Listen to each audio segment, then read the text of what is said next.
Bonjour à tous et bienvenue pour cet épisode numéro 331 du Basket Lab, le laboratoire du jeu. Et aujourd'hui, c'est un grand podcast, c'est le podcast, le top 10 des joueurs qui vont devenir stars en 2025. La suite du top 10, on a déjà fait le top 10 des jeunes qui vont éclore en 2025 il y a quelques semaines, mais là, pas de limite, on va sur les stars, les méga stars, vous allez voir, je vais tout détailler. Et puis, comme d'habitude, pour soutenir le podcast, iTunes, Spotify, YouTube, petit like ou petites étoiles, bienvenue dans le Basket Lab.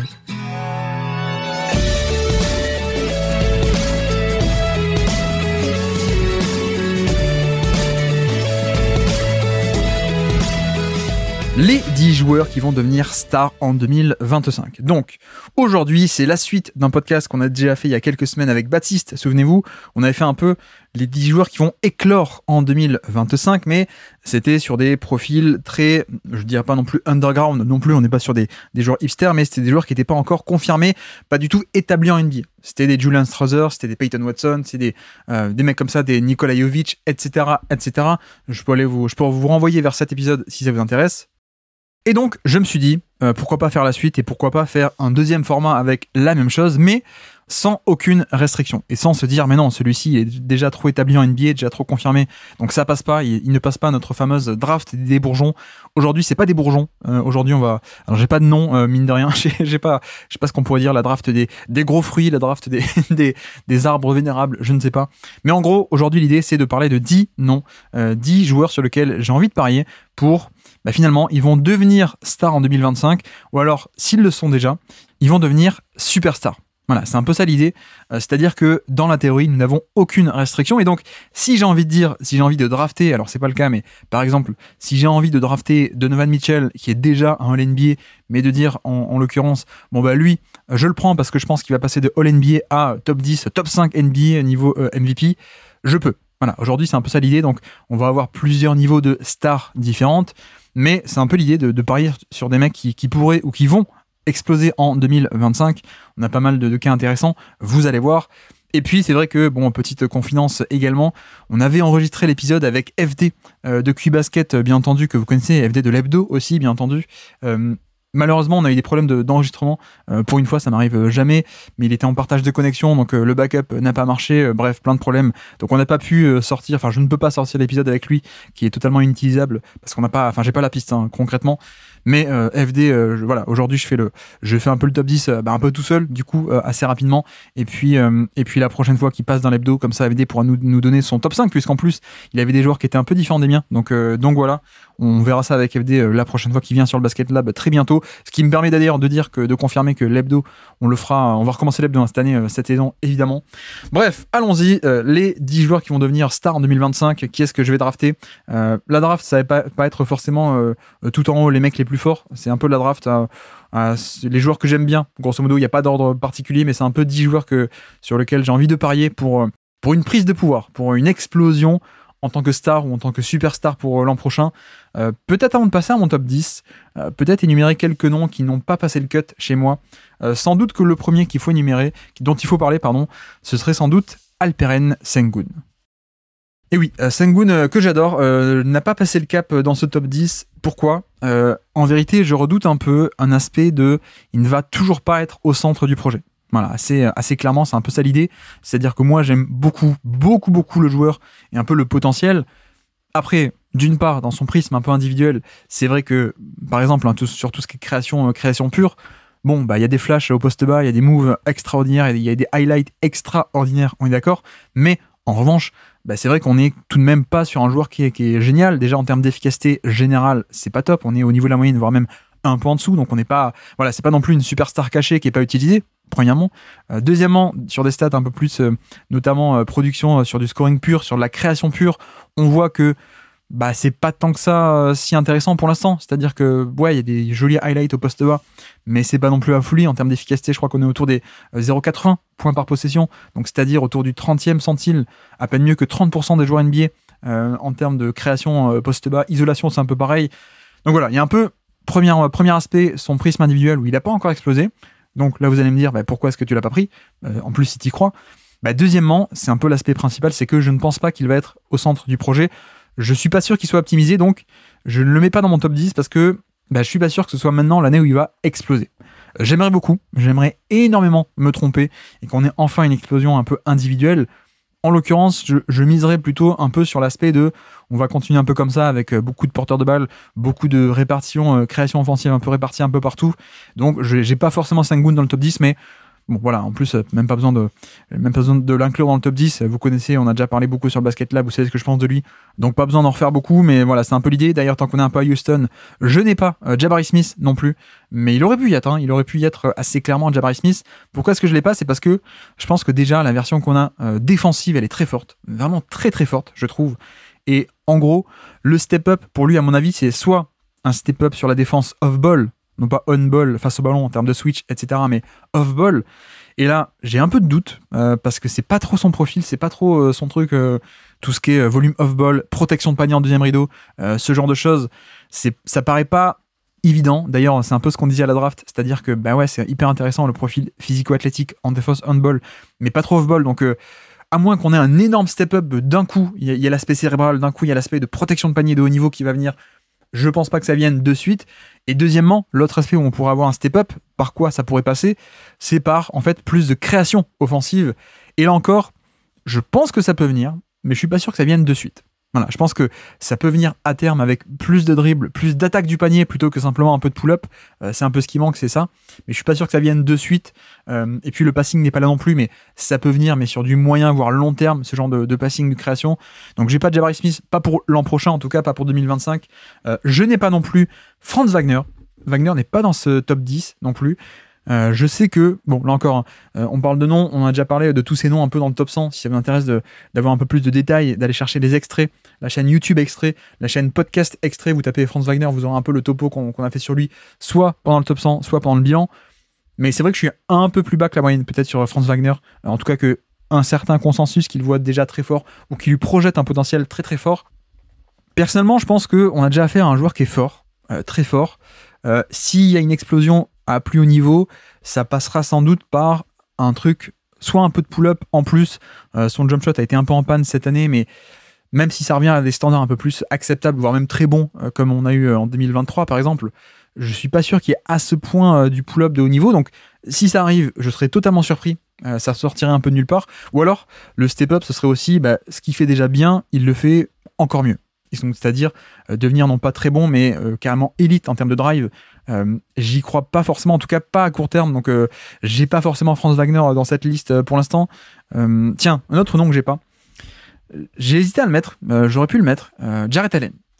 Jarrett Allen, je pense pas que le step-up d'après le côté star passe par vraiment une explosion individuelle. Je pense plutôt que ça pourrait passer par tiens, prends ton équipe, tu as ton équipe, tu es un peu au centre du projet et voilà, dans son prisme un peu individuel, il y aurait des progrès quelques progrès, ok, mais surtout en fait une recontextualisation et le fait il pourrait être mis beaucoup plus au centre d'un projet avec entre guillemets son équipe. Pourquoi est-ce que je l'ai pas mis alors que je pense que ça peut être un excellentissime pivot titulaire NBA s'il avait entre guillemets son équipe et qu'il n'était pas à côté de Mobley? Je pense pas que ça arrivera cette année. Je pense que si ça se trouve, l'an prochain, en octobre prochain, on va se retrouver, il aura été échangé et je l'aurai tout en haut de la liste sur le côté, tiens, t'as été échangé aux Pelicans, t'as été échangé je sais pas où, t'auras ton équipe, tu seras le pivot défensif, tu vas être le dépositaire de la défense et tu vas un peu exploser, surtout que moi j'aime beaucoup un peu tout ce qu'il fait en plus, c'est pas qu'un protecteur de panier, c'est un mec qui est à 7-8 sur 10 en protection de panier, mais qui a beaucoup de switch, qui a beaucoup de mobilité, qui peut aussi être mis sur des match-up un peu extérieurs de base, en début de possession, parfois il était placé sur des Tatum, sur des Kawhi Leonard, parfois, plus l'aspect offensif où je pense qu'il y a un peu à gratter peut-être. Non pas en création pure, mais un peu sur un jeu de dribble and off, sur des zoom action. Je pense qu'il pourrait là encore être un peu plus au centre du projet, mais je pense pas que ce soit cette année. Je pense que là, on arrive première année de Kenny Atkinson. Je pense pas qu'on va précipiter les choses parce que ce quatuor, ok, il y a des compromis, il y a des faiblesses à ce quatuor, il y a des redondances de défauts, soit de redondance de spacing, de manque de spacing plutôt à l'intérieur, soit des redondances de manque de défense extérieure avec le backcourt. Atkinson vient d'arriver, je vais miser plutôt sur un aspect on va au moins tenter une année de faire marcher le tout ensemble avec un nouveau coach un peu plus compétent avec Atkinson, on va en parler, mais voilà, je miserai pas cette année pour Jarrett Allen, mais je pense que c'est un mec qui peut exploser un peu ailleurs avec son équipe. D'ailleurs, tant qu'on est sur les Cavs, j'ai pas non plus Garland, qui J'aimerais bien qu'il explose enfin un jour. Je pense qu'on va en reparler très bientôt sur le Basket Lab. J'ai un autre format où on va en parler. Mais je pense pas que ça va être pour cette année. Si ça vient cette année, ce serait merveilleux. Mais je pense que déjà cette année, je me satisferai largement de retrouver un Garland en fait, de retour à un niveau normal. Après une saison en 2024 qui était assez mauvaise. Mais de là à dire est-ce qu'il va non seulement revenir à un très bon niveau, mais en plus faire un step-up énorme, je ne suis pas sûr. Je serais extrêmement surpris, agréablement surpris et très content. J'attends un peu ce step-up depuis longtemps, mais bref, on en reparlera, mais pas Garland aujourd'hui. Et puis d'ailleurs, dans les stars, dans les déjà stars, même beaucoup plus stars que Garland, je n'ai pas non plus Anthony Edwards. Alors que techniquement, il aurait très bien pu, le format peut très bien lui convenir, on aurait très bien pu le prendre, et avec FD non plus ne l'avait pas, hein, quand on a fait notre enregistrement fantôme du coup. FD ne l'avait pas non plus, on en reparlera je pense pendant l'année, mais ce format peut totalement lui convenir dans le sens, bon bah t'es déjà star, t'es déjà top 20 NBA, je crois qu'il était top 20 dans notre top 100 qu'on vient de terminer, mais un peu le côté je mise sur lui pour devenir top 5 NBA. Je pense qu'il aurait pu, je pense que je peux me mordre les doigts. Pourquoi je l'ai pas pris? Parce que je sais pas si ça va arriver. Je l'espère, hein, j'espère de tout cœur qu'on va avoir un bond d'efficacité, un surplus d'efficacité. J'espère qu'on aura une modification de un peu, sa sélection de tir, son régime de tir qui est plutôt très compliqué avec beaucoup de pull-up à 2 points ou à 3 points, surtout même pull-up à 3 points, où il est capable, mais c'est pas non plus génial. Il est bon, hein, mais c'est pas non plus un niveau Steph Curry ou autre, donc c'est pas rentable à ce point. Bref, je pense qu'on n'est pas loin d'un niveau top 10 NBA. Est-ce qu'on peut l'atteindre? Peut-être. Est-ce que je vais me mordre les doigts de ne pas le prendre? Peut-être aussi. Je pense que c'est un excellent candidat pour exploser encore plus que ce n'est le cas déjà. Pourquoi je ne l'ai pas pris? Parce que je ne veux pas non plus m'étendre, vu qu'on en parle déjà toute l'année, toutes les 2 semaines de Anthony Edwards. Donc je me suis dit, bon, j'aurais très bien pu le mettre 10e, en tout cas le mettre dans le top 10 et en parler. Mais bon, vous connaissez un peu Edwards, on a déjà parlé 14 000 fois sur le Basket Lab. Les défauts, la marge de progression, où est-ce qu'elle est. Mais voilà, je le mets pas un peu pour ces raisons-là, mais je pense qu'on peut avoir encore une saison de l'explosion pour Edwards qui est encore très jeune et qui en fait a des moyens de progresser, j'ai envie de dire, assez rapidement. C'est-à-dire qu'entre 23 et 24, il a progressé de manière intrinsèque sur ce qu'il fait, ce qu'il faisait. Il l'a fait en 2024 beaucoup mieux, c'est-à-dire bien meilleur passeur, bien meilleur défenseur, bien meilleur driver aussi. Maintenant, là où je suis un peu enthousiasmé, c'est que il n'y a même pas besoin de faire d'énormes progrès intrinsèquement. Il y a juste à modifier un peu ta façon de jouer, modifier un peu la sélection de tir et le même joueur, mais utilisé un peu différemment, entre guillemets, par lui-même, hein, de sélection de tir, c'est un peu ses choix à lui. Je pense qu'on peut en faire un step-up, ne serait-ce que là-dessus. Mais voilà, Edwards, un potentiel candidat que j'ai pas dans le top 10 pour pas refaire un refrain et une tirade sur lui, mais je pense que c'est totalement un mec qui peut exploser encore plus. Donc Edwards, un autre comme ça un peu aussi, je n'ai pas Scottie Barnes. J'ai un autre Raptors, j'aurais pu prendre Scottie Barnes. Voilà, clairement, que ce soit celui que j'ai pris, le Raptors que j'ai pris, ou Scottie Barnes, j'aurais pu prendre un peu les deux. Ce qui est intéressant avec Scottie Barnes, pour le lire en 2 mots, même si j'ai pas dans le top 10, ce qui est intéressant, c'est l'apport tactique de Darko, du coach des Raptors. Pourquoi? Parce que on a vu que, alors que l'équipe s'est mis à tanker enfin cette année, il a jamais eu un profil autant assisté en termes de panier assisté versus panier créé par lui-même. Pourquoi? Parce que en fait, le coach est très créatif et on l'utilise aussi de manière un peu plus variée qu'avant. C'est-à-dire que c'est un porteur de balle, c'est un créateur, voilà, il y a un peu ce profil-là, mais c'est aussi un porteur de balle de 6-10 de taille avec des bras immenses de 7-2, 7-3, 7-4, je me souviens plus, mais bon, c'est un phénomène physique, pas athlétique, mais physique au moins, et donc on va un peu gratter de la valeur sur tout ce qui est pose d'écran, tout ce qui est cut, tout ce qui est jump ball, un peu cet aspect-là, donc ouais, je pense que ça peut être pas mal. Après, est-ce que sur vraiment le côté création pure, balle en main, création, pick and roll, scoring, on peut faire un step-up? Je l'espère, je l'attends, je l'espère, mais on part de assez bas, je trouve, pour l'instant, sur notamment tout ce qui est drive. Hein. Paradoxalement, il ressemble un peu à Giannis de loin, si on n'y fait pas attention, dans le mode le grand, très très long qui peut porter la balle, sauf que il n'est pas du tout explosif, il n'est pas du tout agressif comme Giannis, et en fait, c'est même un des pires drivers de NBA cette saison, et même depuis qu'il est en NBA, donc on a un peu ce truc où c'est pour l'instant un porteur de balle à pull-up et à passing, à très bon passing d'ailleurs, mais voilà, je ne l'ai pas dans le top 10, mais je pense qu'il peut aussi exploser en 2025, je l'espère d'ailleurs qu'il explose à plus haut niveau. Et puis, tiens, un dernier, Jaden Ivey. Ivey, que j'aime bien, Jaden Ivey, je l'aime sans doute beaucoup plus, beaucoup trop, beaucoup plus qu'il ne faudrait, Ivey.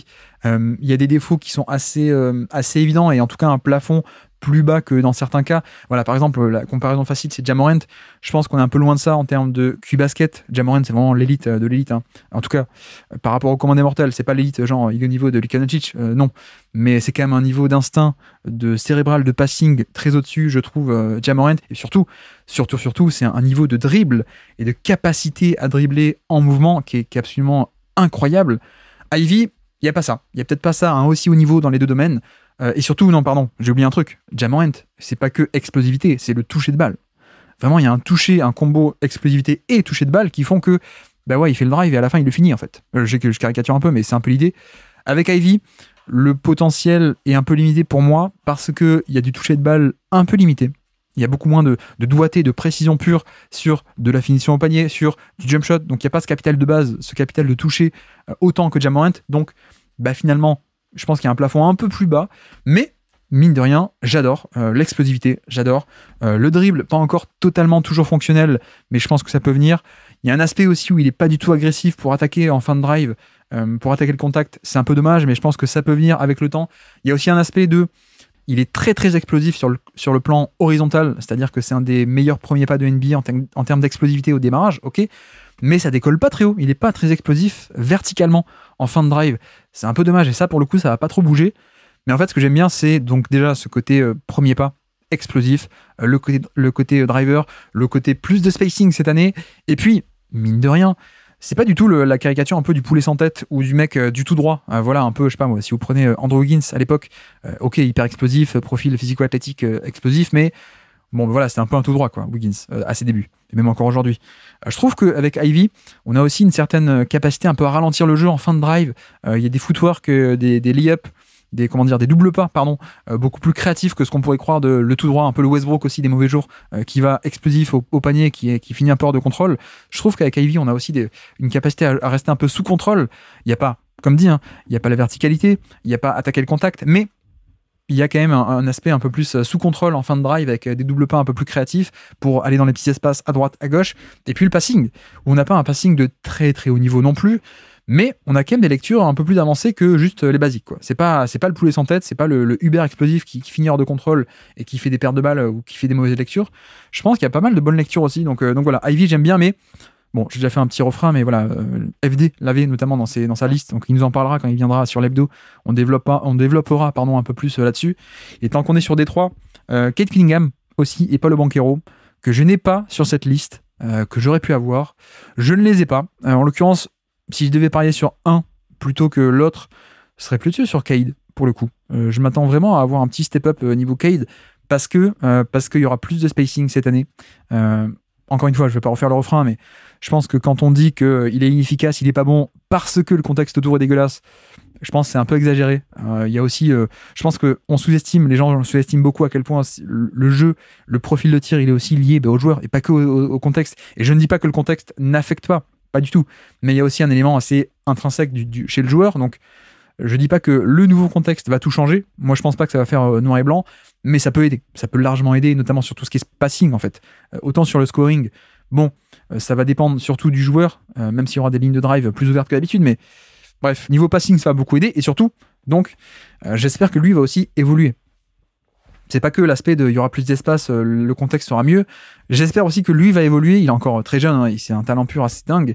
Et je pense qu'il peut aussi évoluer avec plus de taille, des drives un peu plus en puissance, un peu plus en agressivité, alors que paradoxalement, il l'est pas du tout. Il n'a pas du tout le jeu de son profil physique, donc c'est un peu dommage. Donc voilà, pour Cade Cunningham et Paolo Banchero, Banchero aussi peut toujours exploser, mais je pense que Banchero, on attend l'efficacité, on verra où ça peut venir. Bref, Banchero aussi, on a déjà fait pas mal de trucs. Donc voilà pour les gens qui ne sont pas dans mon top 10.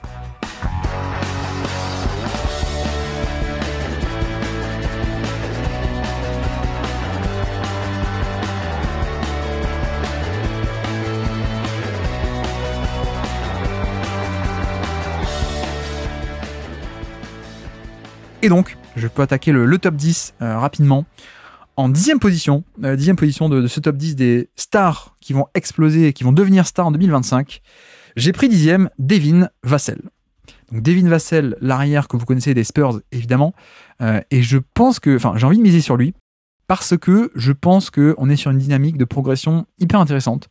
On a fait beaucoup de progrès entre 2023 et 2024, notamment un peu, enfin même pas que un peu, mais beaucoup de progrès sur drive. On a vu un mec qui est passé de très mauvais, voire enfin assez mauvais ou très mauvais, à beaucoup plus dans la moyenne, voire même la moyenne haute pour le coup, même s'il n'y a pas non plus un volume de drive encore génial, mais au moins ça va au panier, c'est beaucoup plus agressif, et puis il y a des finitions assez intéressantes au panier, pour le coup avec, voilà, j'ai des souvenirs de finitions autour de Chatham Green par exemple, sur le match contre Casey ou des trucs comme ça, mais globalement on est quand même sur un mec qui en fait est devenu efficace. C'est un peu ça le truc, c'est que bon, c'est pas du tout anormal, mais comme beaucoup de porteurs de balles, il était inefficace pendant assez longtemps, donc très en dessous du niveau moyen de NBA en termes d'efficacité. Et en 2025, il a réussi un peu à s'améliorer un peu. Le shoot est rentré, le drive est devenu bien meilleur. Le passing aussi s'est un peu développé, alors c'est pas spectaculaire, mais vous voyez notamment sur tout ce qui est le fameux ratio de playmaking, à quel point tu fais des passes par rapport à ton nombre de ballons que tu as entre les mains. Donc le assist par usage, grosso modo pour la technicalité, mais le ratio a quasiment doublé par rapport au début de carrière où c'était un non-passeur. Là, cette année, on n'a pas affaire non plus à un créateur balle en main de très haut niveau. D'ailleurs, on a pas mal décortiqué d'aspects de pick and roll où, ah tiens, là, Wembanyama, je le fais sur YouTube, hein, c'est pour ça que je parle de ça, mais on décortique des matchs de Wemby et il y a toujours des trucs où, bah tiens, là, il pourrait faire la passe à ce moment-là, il loupe un peu cette fenêtre de passe, il a fait un peu trop tard et donc le décalage est un peu parti, quoi. Donc là-dessus, c'est pas encore génial, mais ça peut progresser pour 2025. Mais on a déjà vu beaucoup de flash un peu de. Je fais une sortie d'écran, j'arrive à lire que fait le défenseur, si le défenseur monte sur moi, je libère la passe à Wembanyama, ce genre de bonne lecture. Donc le passing s'est beaucoup amélioré, tout en restant aussi propre, donc ça c'est bien. Et en fait, là où j'ai envie de parier sur lui, c'est que le contexte va être beaucoup plus compétitif aux Spurs, avec l'ajout de bons joueurs, Chris Paul et notamment aussi Harrison Barnes. Donc je pense que déjà ça va aider. C'est un joueur qui est encore très jeune, qui a à peine il a 23 ans.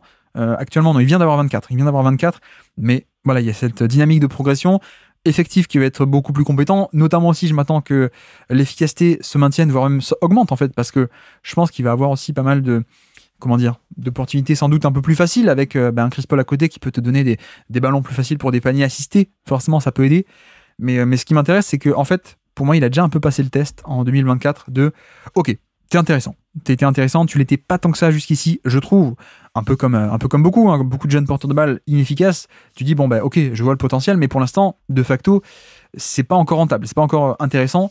Là, ça l'est devenu. D'ailleurs, on l'avait dans le top 100, parce que pour moi, c'est largement un joueur top 100 cette année, largement, alors que pas du tout l'an passé. Mais le truc, c'est que on est encore sur un volume assez faible.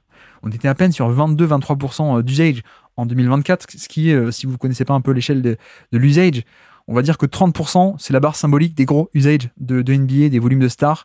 Et donc 23, on était sur, j'aime pas utiliser ces termes parce que ça veut rien dire, mais un peu une petite deuxième option d'équipe, ou voire même troisième option d'équipe. Donc voilà, c'est le volume, à mon avis, va beaucoup augmenter. Et donc je mise un peu sur ça. Je mise un peu sur l'aspect de prise de responsabilité. Maintenant qu'on a vu que, ça y est, c'était efficace, ça valait le coup, c'est un score qui est rentable, je pense que cette année, on va pas augmenter forcément le curseur de l'efficacité, mais augmenter le curseur du volume. Voilà, c'est un peu l'idée. Je mise un peu là-dessus, sur l'aspect équipe compétitive. À côté de Wembanyama, ça va être facile. À côté de Chris Paul, ça va être aussi pas mal. Avec un bon spacing, puisqu'il y aura plus Jeremy Sohan, il y aura Harrison Barnes dans le 5 de départ, donc du spacing encore plus. Donc des lignes de drive qui vont un peu plus s'ouvrir que d'habitude. Plus lui, qui va continuer un peu son aspect de... je sais pas si ça se dit athlétisation, ça se dit ou pas, ça doit se dire, mais peut-être pas en français, mais non, de développement des qualités athlétiques, notamment tout ce qui est un peu puissance, agressivité, la charpente qui s'endurcit, donc ça c'est bien. Bref, Devin Vassell est mon premier choix pour aujourd'hui, numéro 10 de mon classement. J'ai Devin Vassell, petit jeu des projections, si on doit un peu jouer, comme ça on fera le bilan à la fin, en fin de saison. Je mise sur un 27% d'usage, un truc comme ça.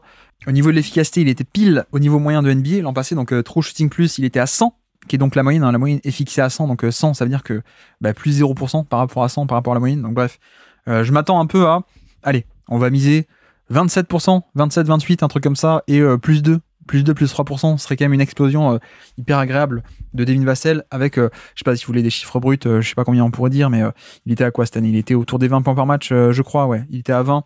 On va dire que ça pourrait donner un 24-25 points par match, je pense, avec un peu plus de passing aussi. Là, il était à 4 cette année, on va dire peut-être 4, 5, 6, un truc comme ça. Voilà, Devin Vassell, mon premier choix, donc avec surtout prise de volume qui va être un peu à l'origine de ceci. Et donc, numéro 9, mon 9e choix de ce top 10, j'ai pris, et je prends Immanuel Quickley. Voilà, donc je vous avais dit que tout à l'heure j'ai pris Scottie Barnes. Je n'avais pas Scottie Barnes, mais j'avais un autre Raptors. Et donc je décide de prendre dans le top 10 Quickley pour plusieurs raisons. Déjà, la première, c'est que je l'adore. Je l'adore, vous m'avez peut-être déjà entendu parler de lui, notamment en termes de comparaison relatif à Tyrese Maxey. Maxey qui a totalement explosé en 2024, là où Quickley, c'était un peu compliqué, mais c'est vrai que pour moi, il y a des différences de profil, hein, notamment Maxey est peut-être plus explosif et surtout a un pull-up, une capacité de tir qui est largement au-dessus. Maxey, c'est un des meilleurs shooters de NBA. Mais c'est vrai que pour moi, si on faisait un peu le duel en 2023, et d'ailleurs je crois que je l'avais fait, c'était un duel de joueurs mystères, je crois aller voir autour de l'épisode 200, il doit y avoir un duel comme ça. Mais non, en fait, pour moi, ils étaient quand même plus proches que ce qu'on ne pense en 2023, avant l'explosion de Maxey.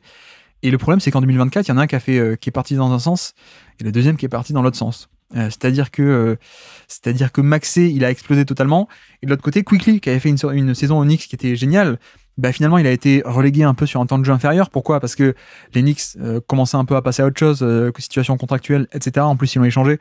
Voilà, donc il était plus dans les plans, plus totalement.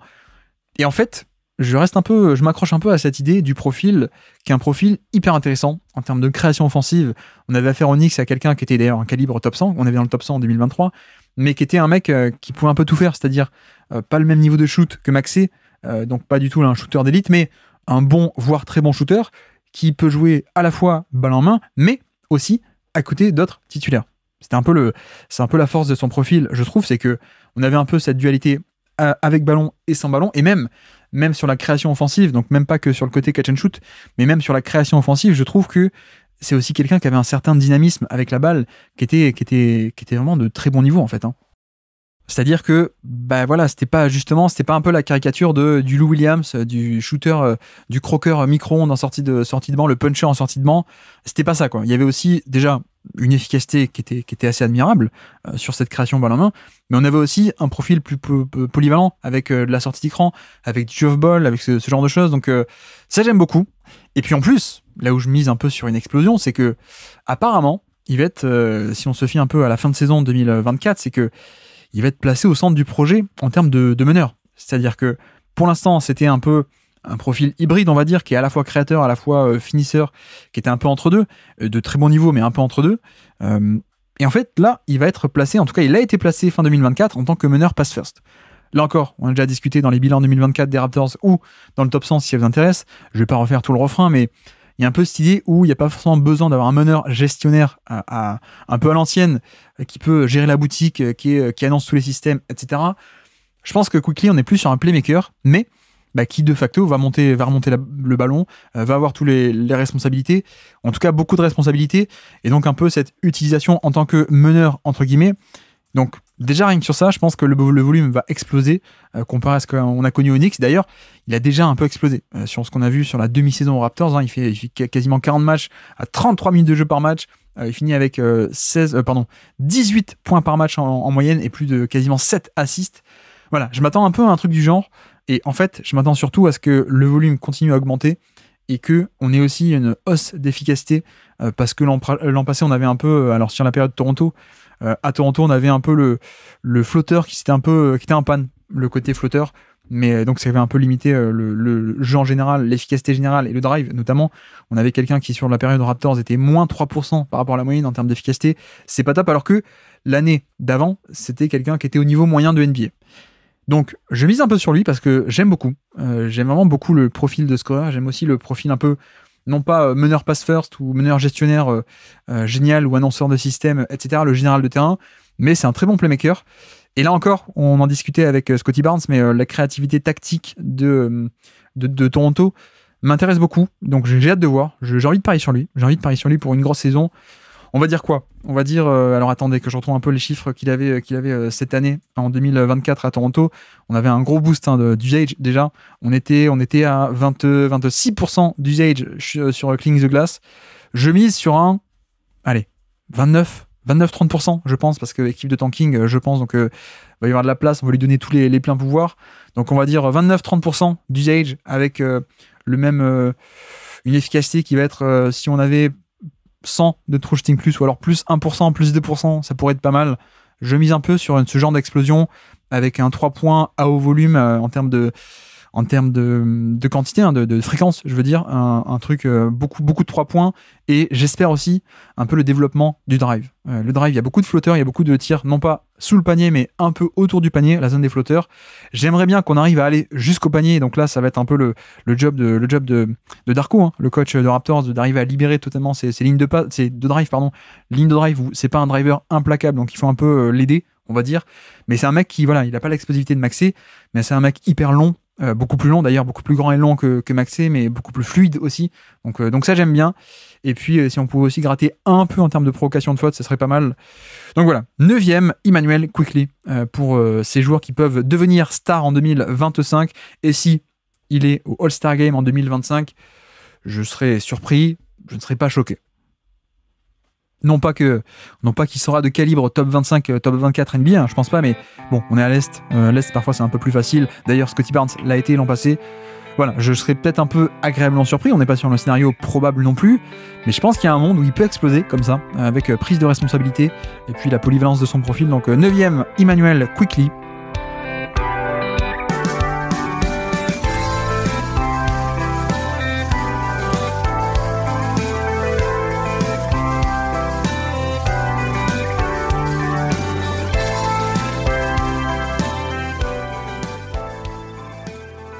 Et donc, on peut avancer 8e de mon top 10. C'est quelqu'un, 8e des joueurs qui vont devenir stars en 2025. C'est quelqu'un qui l'est déjà. Quelqu'un qui est déjà une star, même plutôt très bonne star, puisque pour moi, c'est quelqu'un qui est top 25, top 30 très facilement en NBA déjà. Mais arrêtons le suspense, c'est Evan Mobley. Voilà, 8e, je prends Evan Mobley. Pourquoi est-ce que j'ai envie de parier sur Mobley ? Même si c'est pas non plus du tout cuit, mais dans quel sens je parle de ça ? C'est que défensivement, c'est déjà un joueur d'élite, assez clairement. Je pense pas que ce soit encore légal d'un Rudy Gobert ou de mecs comme ça, parce que voilà, il y a aussi une raison pour laquelle la défense est élite depuis 2 ans. C'est pas que Mobley. Il y a aussi Jarrett Allen, qui à mon sens est un peu sous-estimé par le grand public parce qu'il est pas sexy. Il y a pas le même côté sexy de la jeunesse et du potentiel qu'avec Mobley. Et puis en plus, je pense qu'il est un peu moins bon en termes de Mobley, c'est vraiment une licorne défensive. Mais bref, ce que je veux dire, c'est que la défense est déjà élite. Et même si c'est pas non plus calibre 10 sur 10, ou c'est peut-être juste entre guillemets 9 sur 10, mais voilà, c'est pas le seul dépositaire de la défense. Par contre, là où il est quand même, on reste un peu sur notre fin, et donc c'est pour ça que je pense qu'il peut s'améliorer parce qu'il a une énorme marge de progression, vous le savez, c'est l'attaque. L'attaque où, finalement, on est un peu, ça fait 2 ans qu'on stagne, entre guillemets, un peu par rapport à ça, et c'est vrai que quand il débarque en NBA son année rookie, on a un peu cette idée ça va être la licorne intérieure, c'est-à-dire licorne défensive mais aussi offensive, avec ce côté de le grand qui protège le panier mais qui en plus peut shooter, qui en plus a du skills, qui a du ballon. Voilà, c'est un peu, pour caricaturer, c'est un peu Anthony Davis. Voilà, c'est Anthony Davis 2.0, hein, avec ce côté de je peux défenseur hors norme mais aussi en attaque plus qu'un simple finisseur. Or, il se trouve que depuis 2 ans, on a justement plutôt affaire à un finisseur. Et c'est ça qui est un peu décevant parce que même, alors, indicateur comme un autre, hein, mais vous prenez un peu son pourcentage de paniers assistés, son plus bas en carrière, c'est son année rookie. C'est-à-dire qu'en 2022, année rookie, il est à 71% de paniers assistés, donc 71% de ses paniers sont créés par autrui et le reste est auto-généré par Mobley, hein, pléonasme. Alors que après ça monte à 78 et 75, donc ça fait un peu le chemin inverse de ce qu'on aurait pu croire, c'est-à-dire que ok, t'es rookie, t'es un peu assisté, mais plus ça va aller, plus tu vas un peu te créer tes propres tirs. On a fait un peu le chemin inverse pour plusieurs raisons qui sont un peu déjà l'arrivée de Mitchell, donc il a pris pas mal de création, il n'y a pas eu besoin de forcer avec la création de Mobley. En plus c'est un top finisher, donc utilisons-le aussi comme ça. Il y a Garland et Mitchell, donc ça fait, voilà, il n'y a pas que Mitchell, je veux dire, Mitchell est arrivé mais il y avait déjà aussi Garland, donc on a déjà pas mal de création. On a aussi de la création de par Caris LeVert, bon, moi je le regrette, mais il y a aussi des créateurs comme ça un peu secondaires qui ont pas mal de ballons. Et puis même lui je trouve est un peu décevant de ce point de vue là. Le côté jump shot un peu décevant parce qu'il a changé sa mécanique de tir et on n'a pas du tout un jump shot qui est aussi fluide qu'en année 1. Et voilà, clairement aujourd'hui en 2024, intersaison 2024, on peut en discuter quasiment comme d'un non-shooter.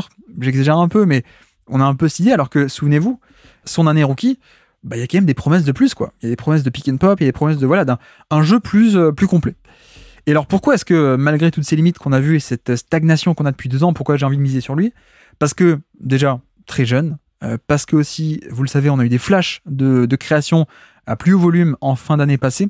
Quand Jarrett Allen était blessé, On a vu que, ah ouais, finalement, quand on force un peu avec lui, bah c'est pas mal, hein. C'est pas mal la série de playoffs contre Boston ou ce genre de choses comme ça en fin d'année.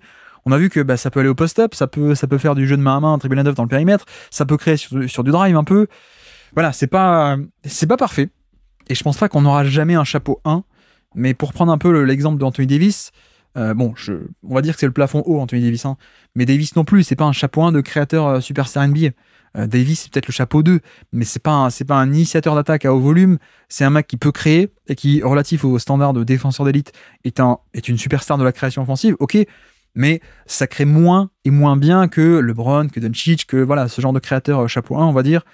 Mais voilà, c'est un peu ça le rêve. C'est-à-dire que non pas qu'on ait un mec qui puisse être le go-to guy, ça je pense pas. Je pense que ça n'arrivera jamais et c'est pas ça le potentiel.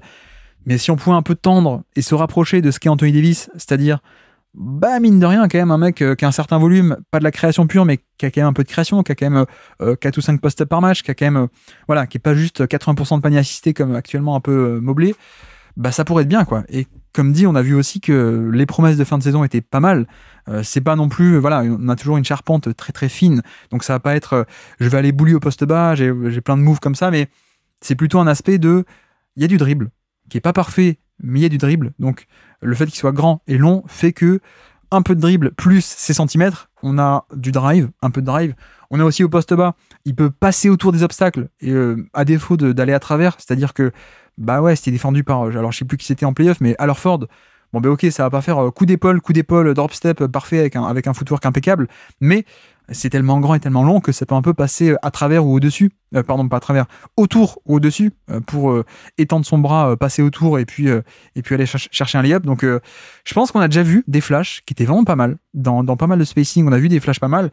Et puis troisième raison, au-delà de l'âge et au-delà des flashs qu'on a déjà vus et de l'historique qu'on lui connaît en carrière, il y a aussi le fait que Kenny Atkinson est le nouveau coach des Cavaliers, un coach que moi j'aime beaucoup, un coach offensif notamment, qui a fait de très belles choses du côté de Brooklyn d'un point de vue tactique et schématique, et qui en plus avait réussi à lancer et à relancer pas mal de jeunes côté Brooklyn à l'époque où, vous savez, c'était l'époque où ils n'avaient plus aucun choix de draft, à l'époque où ils étaient nuls, mais le choix de draft c'était Jaylen Brown, c'était Jason Tatum, ces mecs-là, parce qu'ils n'avaient plus leur pick, et donc ils avaient été obligés un peu de créer à partir de nulle part, de développer alors des Alan Crabb, des Caris LeVert justement, des Jarrett Allen, des D'Angelo Russell aussi, ça fait un peu partie de ce projet-là, Spencer Dinwiddie aussi, enfin bref, pas mal de mecs, et en fait c'est un peu le combo de développement de jeunes et en plus l'aspect de coach offensif qui a des très très bons schémas.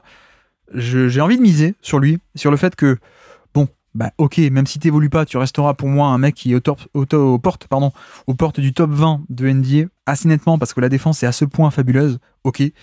Mais par contre, j'aimerais bien qu'on aille gratter, non pas 25e, mais plutôt 15e, plutôt 12e éventuellement, avec un certain volume d'attaque, en fait, hein, avec de la création, avec pas simplement un peu le mec qu'il est actuellement, c'est-à-dire un finisseur. Finisseur en termes de verticalité, finisseur au panier, rebond offensif. C'est un peu, je trouve qu'on a un peu une version pauvre de ce qu'on pourrait avoir avec Mobley. Donc c'est un peu l'objectif, et donc si on doit un peu jouer au jeu de la projection, vu que je mise sur lui pour être une star, on va dire que Evan Mobley, je vais miser sur un truc du genre, actuellement il est à 20% d'usage, de volume de responsabilité, c'est très très peu. Allez, 24, 25, un truc comme ça. Et puis surtout, le chiffre clé au-delà de l'usage, ça va être aussi le pourcentage de paniers assistés. J'aimerais bien que ce pourcentage... Ah non, pardon, je dis n'importe quoi. Il n'était pas à 71 l'année rookie, il était à 67. Il n'était pas à 75, 78 l'année 2 et 3, il était à 75, 74. Enfin bref, j'ai un peu décalé, mais on va dire que j'aimerais bien qu'on soit à 24% d'usage, un volume de... Allez, on va dire deuxième option d'équipe, petite deuxième ou grosse troisième, ok. Et de l'autre côté, le chiffre clé, ça va être, allez, en dessous des 70% de paniers assistés, voire même si on pouvait les gratter autour des 65, bah ce serait quand même pas mal. Hein. 65% de paniers assistés, plutôt que actuellement 75, voilà. C'est-à-dire que se rapprocher des 1 sur 2, ou alors 2 tiers de paniers assistés, plutôt que là actuellement, on est aux 3 quarts. Voilà, donc un peu ce genre de projection, et puis aussi un chiffre qui pourrait être intéressant, pardon. Est-ce qu'on pourrait pas un peu gratter à 2, 3, 4 par match en termes de post-up plus isolation en moyenne. Donc voilà pour Mobley, mon 8e joueur de ce top 10, et puis le 7e. Le 7e, je vais partir sur quelqu'un. Je sais pas si je veux, ou je sais pas si il peut, ou plutôt est-ce qu'il doit, je ne sais pas. Jonathan Kuminga. Pour moi, Kuminga peut exploser. Est-ce qu'il va? Je ne sais pas. Je suis un peu partagé entre ce que j'aime bien du profil et finalement aussi le fait que, en fait, on est un peu obligé. Hein. On est un peu obligé qu'il explose parce qu'en fait, qui est-ce qu'on a d'autre côté Golden State? On n'a pas grand monde, hein, pour le coup. On a quand même vécu un été où ils sont passés à côté de Paul George et passés à côté de Lauri Markkanen, notamment. Il y a peut-être d'autres options qui ont été un peu sous les radars dont on n'a pas entendu parler, mais en fait, on repart sur une configuration d'équipe où, ok, Stephen Curry est là, mais en fait, qui va être ton deuxième créateur? C'était déjà un peu le problème l'an passé avec Klay Thompson qui ne pouvait plus l'être. Mais en fait, cette année, on a un peu un vide. Et donc, on va attaquer l'année avec l'effectif en l'état. Donc, je sais pas à quel point je le prends ou je mise sur lui, non pas parce que je pense qu'il va ou qu'il peut, mais un peu le truc de toute façon, il va être obligé. Donc, de toute façon, il va être passé au révélateur. Donc, peut-être que il va être passé au révélateur et que ça ne va pas marcher. Peut-être. Mais je pense que c'est pas que l'occasion qui fait le larron, en fait. Hein. Je pense pas. Je pense que ça va aider, le fait qu'on va beaucoup miser sur lui. Mais par ailleurs, j'aime bien. Par ailleurs, j'aime bien. Et je pense qu'il y a un scénario, il y a un monde où il peut exploser beaucoup plus qu'actuellement. Où en fait, actuellement, je pense qu'on n'a pas une star. On a déjà quelqu'un de très intéressant. On a un mec qui a été d'ailleurs titulaire en fin d'année, deuxième partie d'année, qui a enfin été optimisé parce que c'est vrai que moi, je pars de très très bas sur lui. J'étais très bas à la base sur Kuminga. Je pense même qu'il fallait l'échanger, profiter un peu de sa valeur. Il y a des limites assez évidentes sur son profil en termes d'instinct.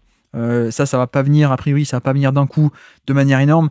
Il y a des limites un peu de toucher de balle, peut-être. Il y a des limites de, voilà, c'était un peu le Uber athlète, mais quelques aspects où il était moins fonctionnel et avec donc un certain plafond, des qualités qui ne viennent jamais d'un coup, et en tout cas, si ça vient jamais de manière incroyable. Toucher de balle, instinct naturel, coordination dans le jeu, etc. Voilà, je pars de très bas, mais j'avoue que j'ai été assez charmé par la deuxième partie d'année. Alors, d'abord, défensive. Ok, la raquette défensive qui est devenue extrêmement polyvalente avec Draymond et Kuminga, qui a permis plein de choses. On va pas revenir dessus parce que je pense que la défense, ça va pas bouger. Par contre, je m'attends un peu à une prise de pouvoir offensive avec donc enfin un Kuminga bien utilisé, bien optimisé. Et c'est vrai que, malgré certaines limites et ce plafond qui va pas être extrêmement haut, je pense pas qu'on ait un All-NBA comme certains peuvent l'imaginer. Je pense pas, je peux me tromper. Mais je pense qu'aller titiller un peu la catégorie All-Star, ça je pense que assez largement. Ou alors All-Star / All-NBA une année sur 5, quoi. Voilà, un peu le mec, selon les circonstances, il peut atteindre ce niveau-là. Pas le All-NBA évident, mais un peu le mec qui peut flirter avec le top 30, top 40 et puis faire une All-NBA de temps en temps. Vous voyez un peu l'idée. Mais je pense qu'il y a ce potentiel offensif. Et pour dire un peu ce qui me plaît avec lui, c'est qu'on a enfin une bonne utilisation de... On va exploiter ce que tu fais de bien. C'est-à-dire, on va pas te laisser en porteur de balle où tu vas un peu essayer de jouer à la Giannis, un peu n'importe comment, et ce qui était un peu, plein de rôles différents, plein de configurations différentes, plein d'utilisations différentes finalement pendant ces deux premières années et demie. J'ai bien aimé la deuxième partie d'année parce que on a des manières de l'utiliser qui ont été plus intelligentes. Donc, déjà, le pick and roll de deux façons. Pick and roll en tant que poseur d'écran, déjà, ça c'est très bien parce que c'est quand même un tel finisseur aérien et athlétique qu'on peut aller chercher, on a gratté et j'espère qu'on va encore continuer à gratter un peu là-dessus, mais surtout aussi en tant que pick and roll, en tant que porteur de balle. Et là, c'est aussi le fait que, vu qu'il est passé titulaire, il a pu être combiné non pas avec des mecs un peu lambda, mais avec Stephen Curry. Et Curry est peut-être un des, si ce n'est le meilleur poseur d'écran de NBA. Pourquoi ? Parce que la menace de shoot, elle est fantastique. Donc Curry, en fait, sur ses postes d'écran, il arrive à mobiliser des tonnes de défenseurs et beaucoup de pression. Donc ça libère beaucoup de chemins de drive. Et donc sur ses piquets dans l'inversé, on a vu un Kuminga qui, il n'y a pas beaucoup de nuances dans le drive. Ça reste un peu du tout droit, mais du tout droit à ce point explosif, à ce point rapide, à ce point puissant aussi. Donc ça, c'est génial.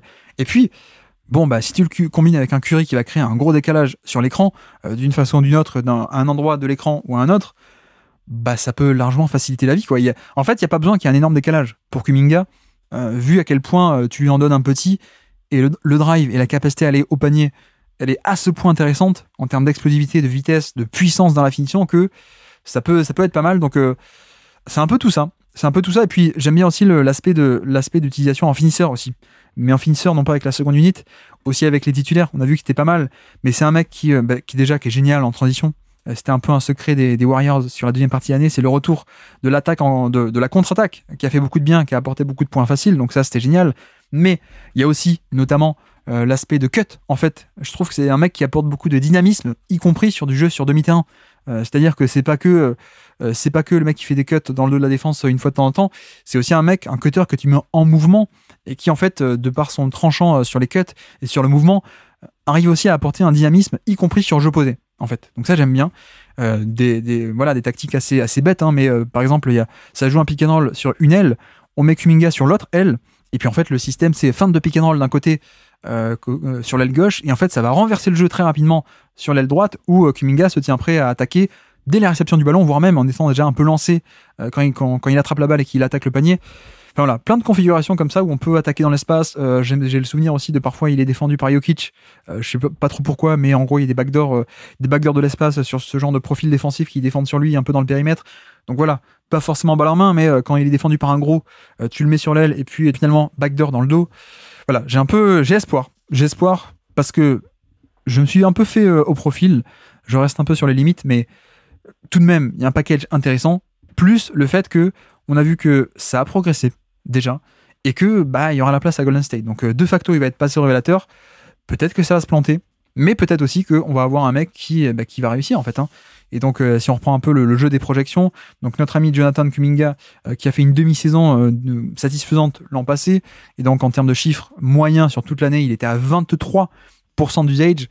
On va dire que pour 2025, je vais miser sur un 27% d'usage peut-être, et une efficacité qui va être il était à 1,20 points par tir, ça donnait quoi en termes de relatif à la moyenne? Ça voulait dire qu'il était sur du plus 3% relatif à la moyenne qui était autour des 115-116, donc plus 3%.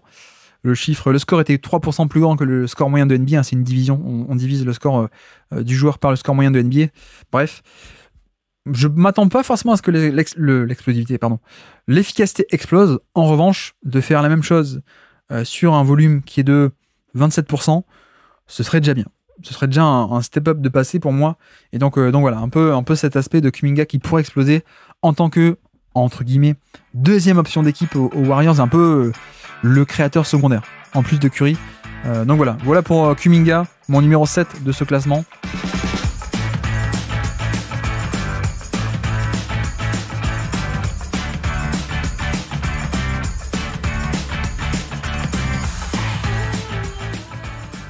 Numéro 6 de ce top 10 des joueurs qui vont devenir stars en 2025, c'est déjà une star et plutôt une pas mal star, c'est Zion Williamson. Alors, pourquoi est-ce que je prends Zion?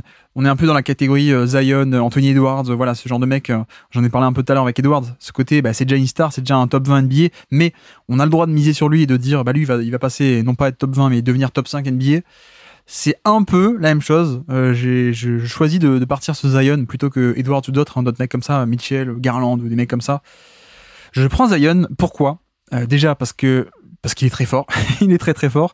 Il sort d'une saison qui était pas top, mais en fait c'est aussi le truc que vous avez sans doute vu passer. Le fameux Herb Jones va être le pivot de cette équipe. Ce qui ne veut à peu près rien dire. C'est pas Herb Jones qui va se taper de défendre des post-up ou de prendre le rebond ou de faire des drops, hein, évidemment pas. C'est juste que en fait, en termes de construction d'équipe, il n'y a plus Steven Adams, qui a été remplacé par Valanciunas. Valanciunas est parti et il n'a pas été remplacé. Et donc, en fait, en vérité, on se dirige vers une saison où on aura enfin un spacing maximal pour Zion Williamson.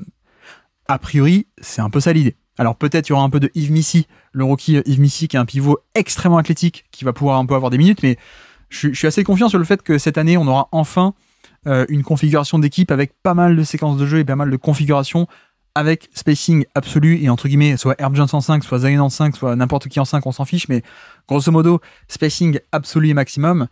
Et donc j'ai un peu envie de parier sur lui et j'ai envie de dire, est-ce que ce serait pas celle-là l'année? Est-ce que ce serait pas maintenant la saison où Zion fait le step-up depuis top 20 à top 5 NBA? Est-ce que c'est pas un peu cette année ou jamais? Alors je sais pas si ce sera le plan long terme, hein. Peut-être juste que cette année ils n'ont pas eu les éléments pour avoir un pivot. Peut-être que je pense qu'ils sont en train de flairer un peu sur des Nick Claxton et sur Jarrett Allen, notamment les Pelicans. Moi je les connais un peu, mais voilà, Zion n'est pas un mec qui peut être un peu le pivot défensif d'une équipe, donc il y a un peu ce compromis défensif. Donc je pense que Jarrett Allen et Nick Claxton sont tout en haut de la shortlist pour les Pelicans, mais même si c'est peut-être pas le plan long terme, au moins cette année, à court terme, on aura une équipe avec un spacing maximum pour Zion. Et donc j'ai envie de dire, est-ce que ça va pas être maintenant? Est-ce que ça va pas être cette année où ça va exploser complètement En plus, j'ai vu que d'un point de vue condition physique, je parle pas de blessure, hein, mais de vraiment la condition physique, il a l'air d'être dans une forme assez spectaculaire cette année. Alors, j'ai pas regardé la pression parce qu'on s'en fiche un peu, mais sur les photos du Mid-Day, etc., il a l'air très très fit. Donc, il y a ça. Il y a le côté spacing maximum cette année, avec en plus James Borrego à la baguette. Alors, c'est pas lui le coach, hein, Borrego, mais l'ancien coach de Charlotte, Borrego, qui est un peu l'assistant coordinateur offensif, qui a toujours des systèmes fabuleux, qui est peut-être mon coach préféré en NBA pour ça. Et bah ouais, est-ce que c'est pas maintenant l'année du fameux Zion MVP, par exemple?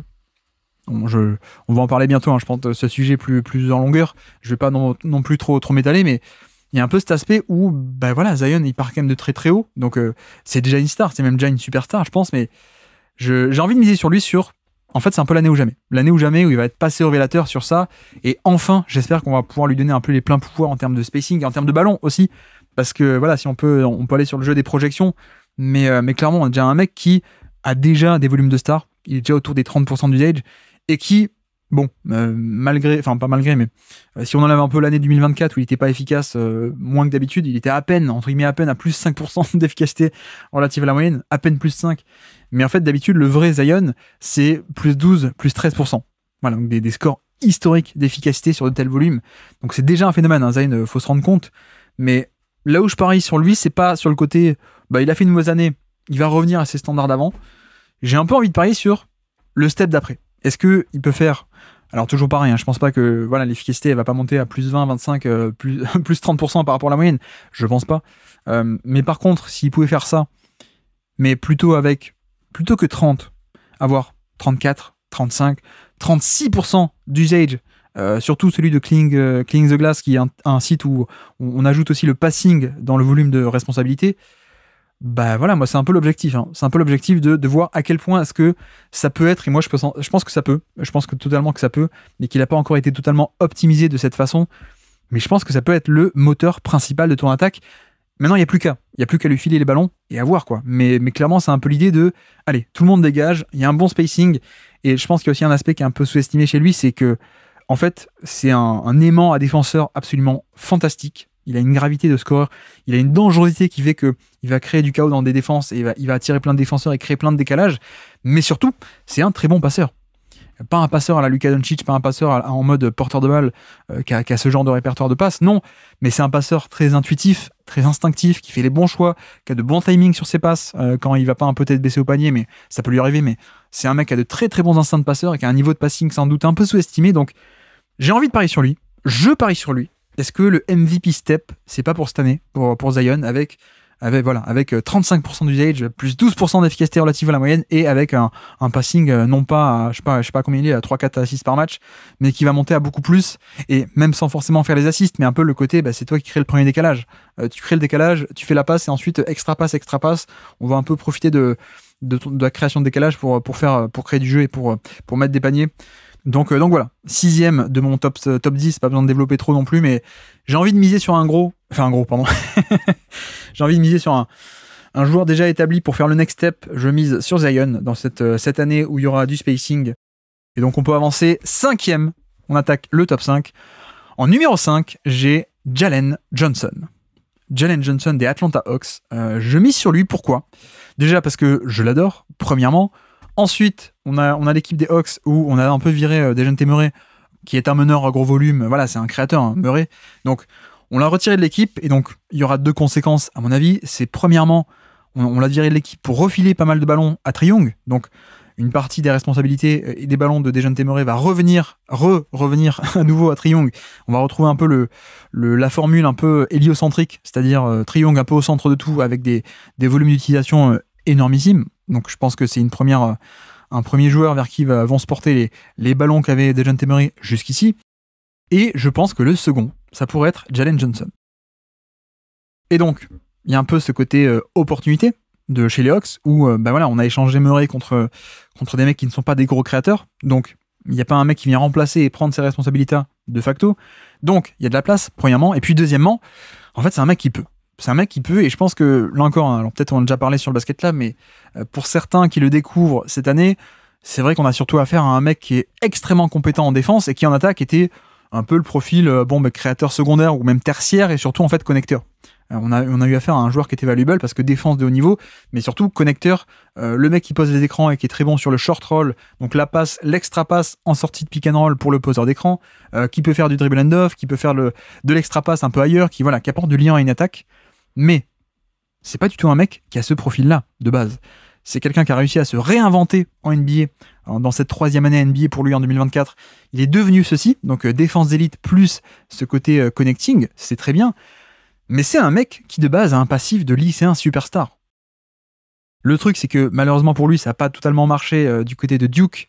Quand il arrive à Duke, énorme prospect lycéen qui arrive à Duke, il n'y a pas trop ça, il se fait drafter plus tard que prévu. C'est-à-dire qu'il n'est pas top 5, hein, il est premier tour seulement, Jalen Johnson. Mais en fait, c'est un mec qui avait totalement ce bagage de... Alors je vais retrouver, je crois qu'il était top 5 de sa QV lycéen. Non, pas 5e, il était 11e sur le RCSI, le consensus de tous les classements de lycéens. Donc on fait une moyenne et en gros il était 11e. Mais voilà, c'était le 11e meilleur lycéen du pays selon à peu près tous les classements de lycéens. Donc ce que je veux dire, c'est que c'est pas juste un mec qui était genre un glue guy, c'est pas juste... clin d'œil à FD, s'il m'écoute, j'ai sorti pendant le podcast notre enregistrement de la dernière fois, mais c'est pas un Wesley Matthews, quoi. C'est pas Wesley Matthews qui genre est un glue guy depuis toujours, est un 3&D depuis toujours, et qui d'un coup on va lui demander, bah tiens, il y a de la place, tiens, prends des responsabilités. C'est pas pareil, on parle pas de ça. On parle d'un mec qui à la base a du talent pur. Un mec qui à la base est un créateur star au niveau inférieur, au niveau lycée, au niveau un peu en NCAA, même si ça n'a pas totalement marché, mais qui a ce bagage. Qui a ce bagage de talent pur. Donc, il y a un peu un effet où, ok, t'es devenu viable et un très bon joueur NBA de par défense et connecting, de par le tissu liant, ok. Maintenant, est-ce qu'il n'y aurait pas the next step? Est-ce que le côté il va falloir que quelqu'un crée de l'attaque, est-ce que ça pourrait pas être toi? Franchement, ça m'intrigue un peu. Et c'est vrai que on fait un peu des comparaisons. Notamment, c'est un mec qui est extrêmement puissant, qui a donc un bagage de dribble aussi, de dribble de création pure. Donc ça, c'est intéressant. Le jump shot, le pull-up, c'est pas trop ça, mais on va dire qu'à terme, j'ai mise plutôt sur un catch and shoot au moins potable, au moins viable, ça me va. Et du reste, en fait, c'est vraiment le côté avec ballon. Le côté post-up, où je pense qu'il y a de la marge de progression. Le côté drive aussi, drive depuis le périmètre. Et pour faire un peu une analogie, je pense que ça peut être totalement un créateur d'attaque qui fait à la fois création un peu pour lui-même, mais aussi création collective, un peu ce que fait Bam Adebayo à Miami. Un peu ce côté plaque tournante dans des systèmes un peu en delay, des systèmes en 5 out, donc c'est-à-dire le pivot, l'intérieur un peu en tête de raquette à 3 points, et puis des deux côtés, 2 shooters ou 2 coupes d'écran. Voilà, le 5 out complet. Et je pense qu'il peut totalement évoluer dans ce genre de schéma. Donc on aurait un peu le combo avec Triong avec les titulaires, ensuite Triong a le plus gros volume, et puis ensuite le second créateur quand Triong va sur le banc, ce serait une attaque autour de Jalen Johnson, par exemple, avec tous ces schémas tous ces schémas de 5 out et de création à partir du poste haut ou du passing de périmètre de Jalen Johnson, parce que évidemment c'est un excellent passeur. C'est pas pour rien que c'est devenu un connecteur de haut niveau, c'est parce qu'il y a du passing, il y a de l'intelligence de jeu, mais je pense qu'il y a plus. Je pense qu'il y a justement plus que le simple passing de connecting et de tissu liant. Je pense qu'on peut avoir un passeur de création, donc le niveau supérieur. Et en fait, même, pour vous dire, je ne sais pas s'il aura le même développement, mais si on compare le Bam Adebayo version, donc il se fait drafter 2017, donc si on compare la version 2018-2019 de Bam, je pense que je suis pas loin de prendre le Jalen Johnson actuel. Alors on parle pas du Bam actuellement, on parle du Bam de ses tout débuts après 1 ou 2 ans NBA. Pour moi, il y a un écart conséquent de bagage, de scoring, en fait, surtout. C'est-à-dire que Bam, on voit bien, Bam, il est devenu un peu un passeur à haut volume, il est un peu au centre du projet, de l'attaque, notamment, mais le scoring, ça se développe petit à petit, on développe le fadeaway, mais c'est pas hyper efficace, on développe le balle en main, le drive, mais bon, il y a des limitations. Voilà, Bam, c'est plutôt un type défenseur d'élite, un mec qui a toujours été génial défense, qui avait un peu de bagage, un peu de dribble à la fac. Enfin, on le voyait très très peu, pour le coup, mais je me souviens des workouts où on dit « Ah tiens, en fait, le mec a été mal utilisé par Calipari, en fait, il a du dribble. » mais je veux dire, il y a un écart conséquent en termes de bagage, de skills et de création pure, à l'époque, au tout début de Bam, à ce qui est actuellement en début de carrière aussi, Jalen Johnson. Donc, par exemple, si on le mettait dans ce genre de schéma, il y a le passing, mais il y a aussi le fait que sur des feintes de jeu de main à main, il peut partir en drive au panier et être plus efficace et avoir déjà plus de compétences. Sur des post-up de création pure, ok, si ça fait prise à deux, tu peux faire passe, mais je pense qu'en termes de capacité à créer des post-up, à créer sur post-up et à faire du scoring sur post-up, il part plus haut que le BAM de début de carrière. Donc J'espère qu'on peut suivre à peu près la même dynamique de progression, parce qu'en vérité, on parle d'un mec qui a ce bagage-là. Je mise sur lui, c'est mon top 5, cinquième joueur qui va devenir star en 2025, je pense, Jalen Johnson. Et donc, le petit jeu de la projection.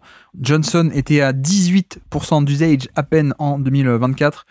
Je vais miser sur un, 23, 24, 24-25 même peut-être, 25% d'usage avec beaucoup plus de tirs auto-générés.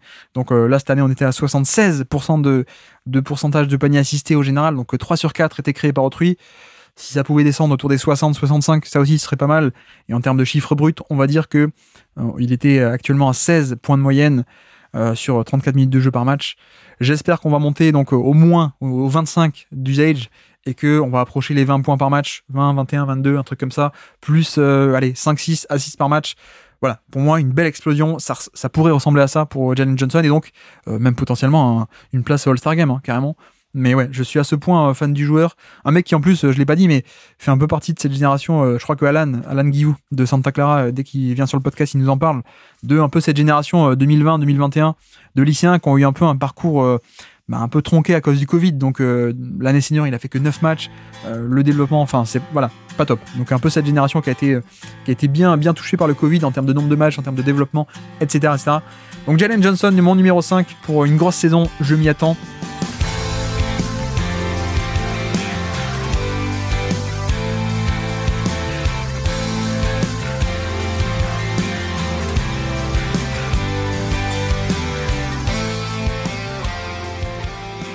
Numéro 4, en numéro 4, un de mes joueurs préférés, vous ne serez peut-être pas surpris, je vais prendre Austin Reeves. Austin Reeves, 4e de mon top 10 des joueurs qui vont devenir stars en 2025. Pourquoi est-ce que je prends Austin Reeves ? Pour plusieurs raisons. Bon, un peu la dualité habituelle de lui-même qui est très bon, et de l'autre côté, est-ce qu'il n'y aurait pas aussi une question d'opportunité et une chance de prendre de la place aux Lakers ? Je m'explique.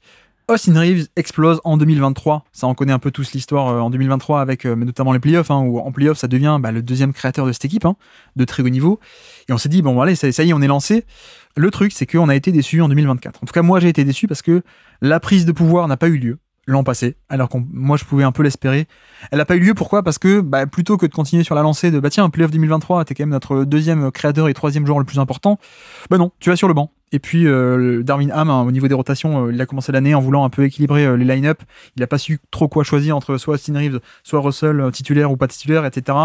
Bon, ça a mis quelques matchs à se remettre en place, et même au-delà de ça, même quand il est redevenu titulaire, son usage, son volume de responsabilité n'a pas du tout explosé. On est resté sur un peu un volume assez bas, pour le coup, je crois qu'on était autour des 21-22% d'usage, donc un score assez, non pas ridicule, mais largement mineur, et pas du tout un peu sur ce qu'on avait vu sur les playoffs 2023.